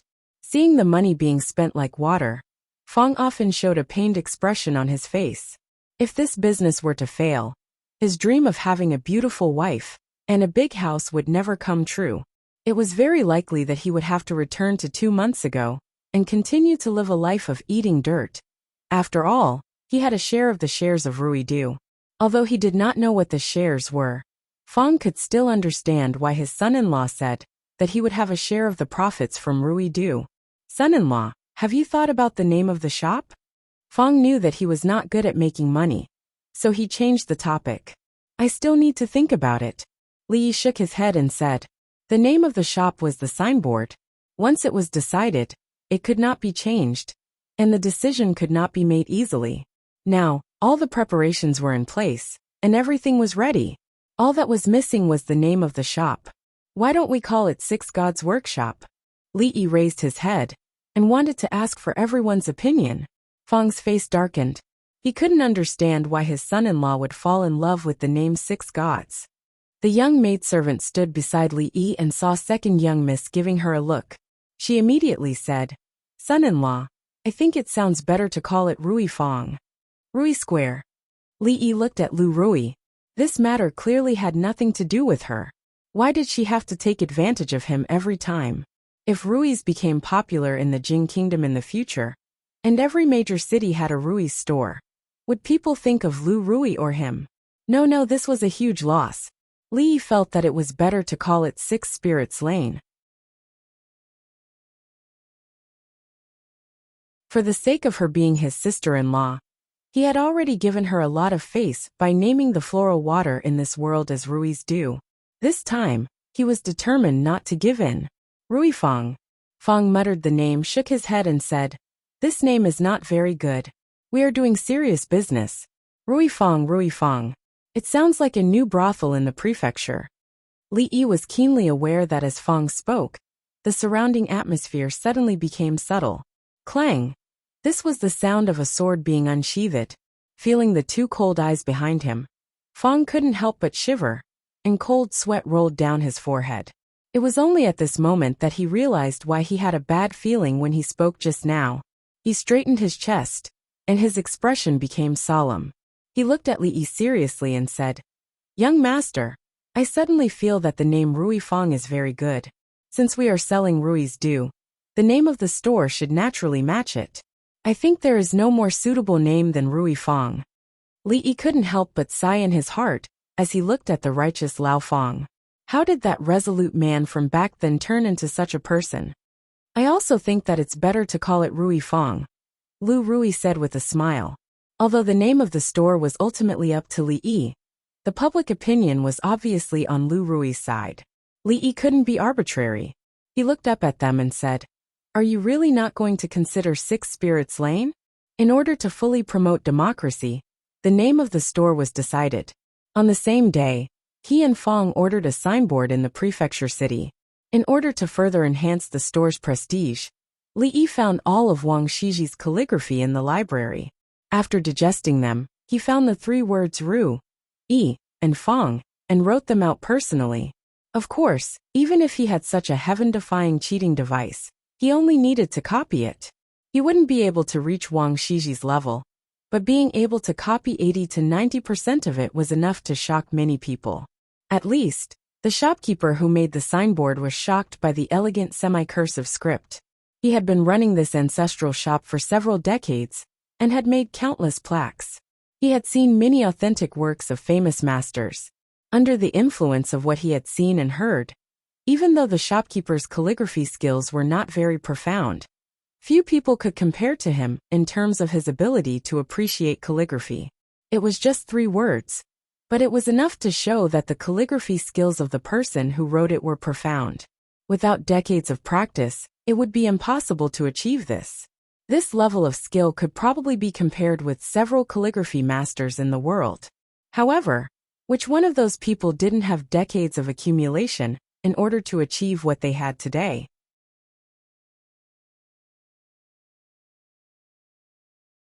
If the scholar hadn't written in front of him, he definitely wouldn't believe that such wonderful calligraphy could be written by such a young man. Li Yi wasn't surprised by the shopkeeper's shocked expression. That was the sage of calligraphy Wang Shiji, who had influenced Chinese calligraphy for more than 2,000 years. How could his calligraphy be ordinary? Of course, Li Yi was still very happy that the shopkeeper insisted on not taking his money. Now was the time for his career to start, so he should save as much as possible. The sage of calligraphy really deserved his reputation.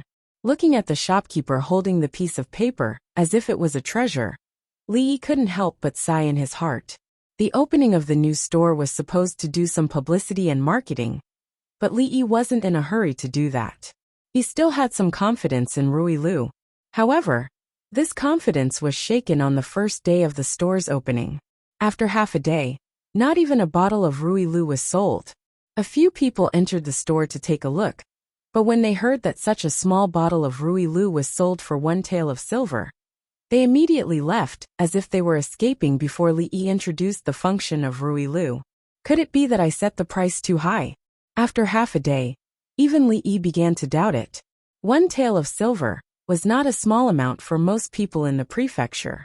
Although they could afford it, they wouldn't be so extravagant as to buy such a bottle of something they didn't know the function of. Where are the local tycoons? Li Yi sat behind the counter and saw that there were only him and the young maidservant in the entire store.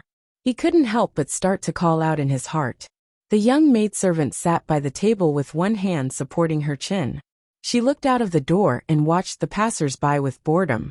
At a certain moment, 2 figures stopped in front of the door for a moment and then walked in. The young maidservant came back to her senses and immediately stood up from the chair and ran over. "Ladies, welcome to Rui Workshop," she bowed and said with a clear voice. "You're tuning in to the Journey of the Soul YouTube channel. Don't forget to subscribe and join us on this journey to catch the most captivating stories.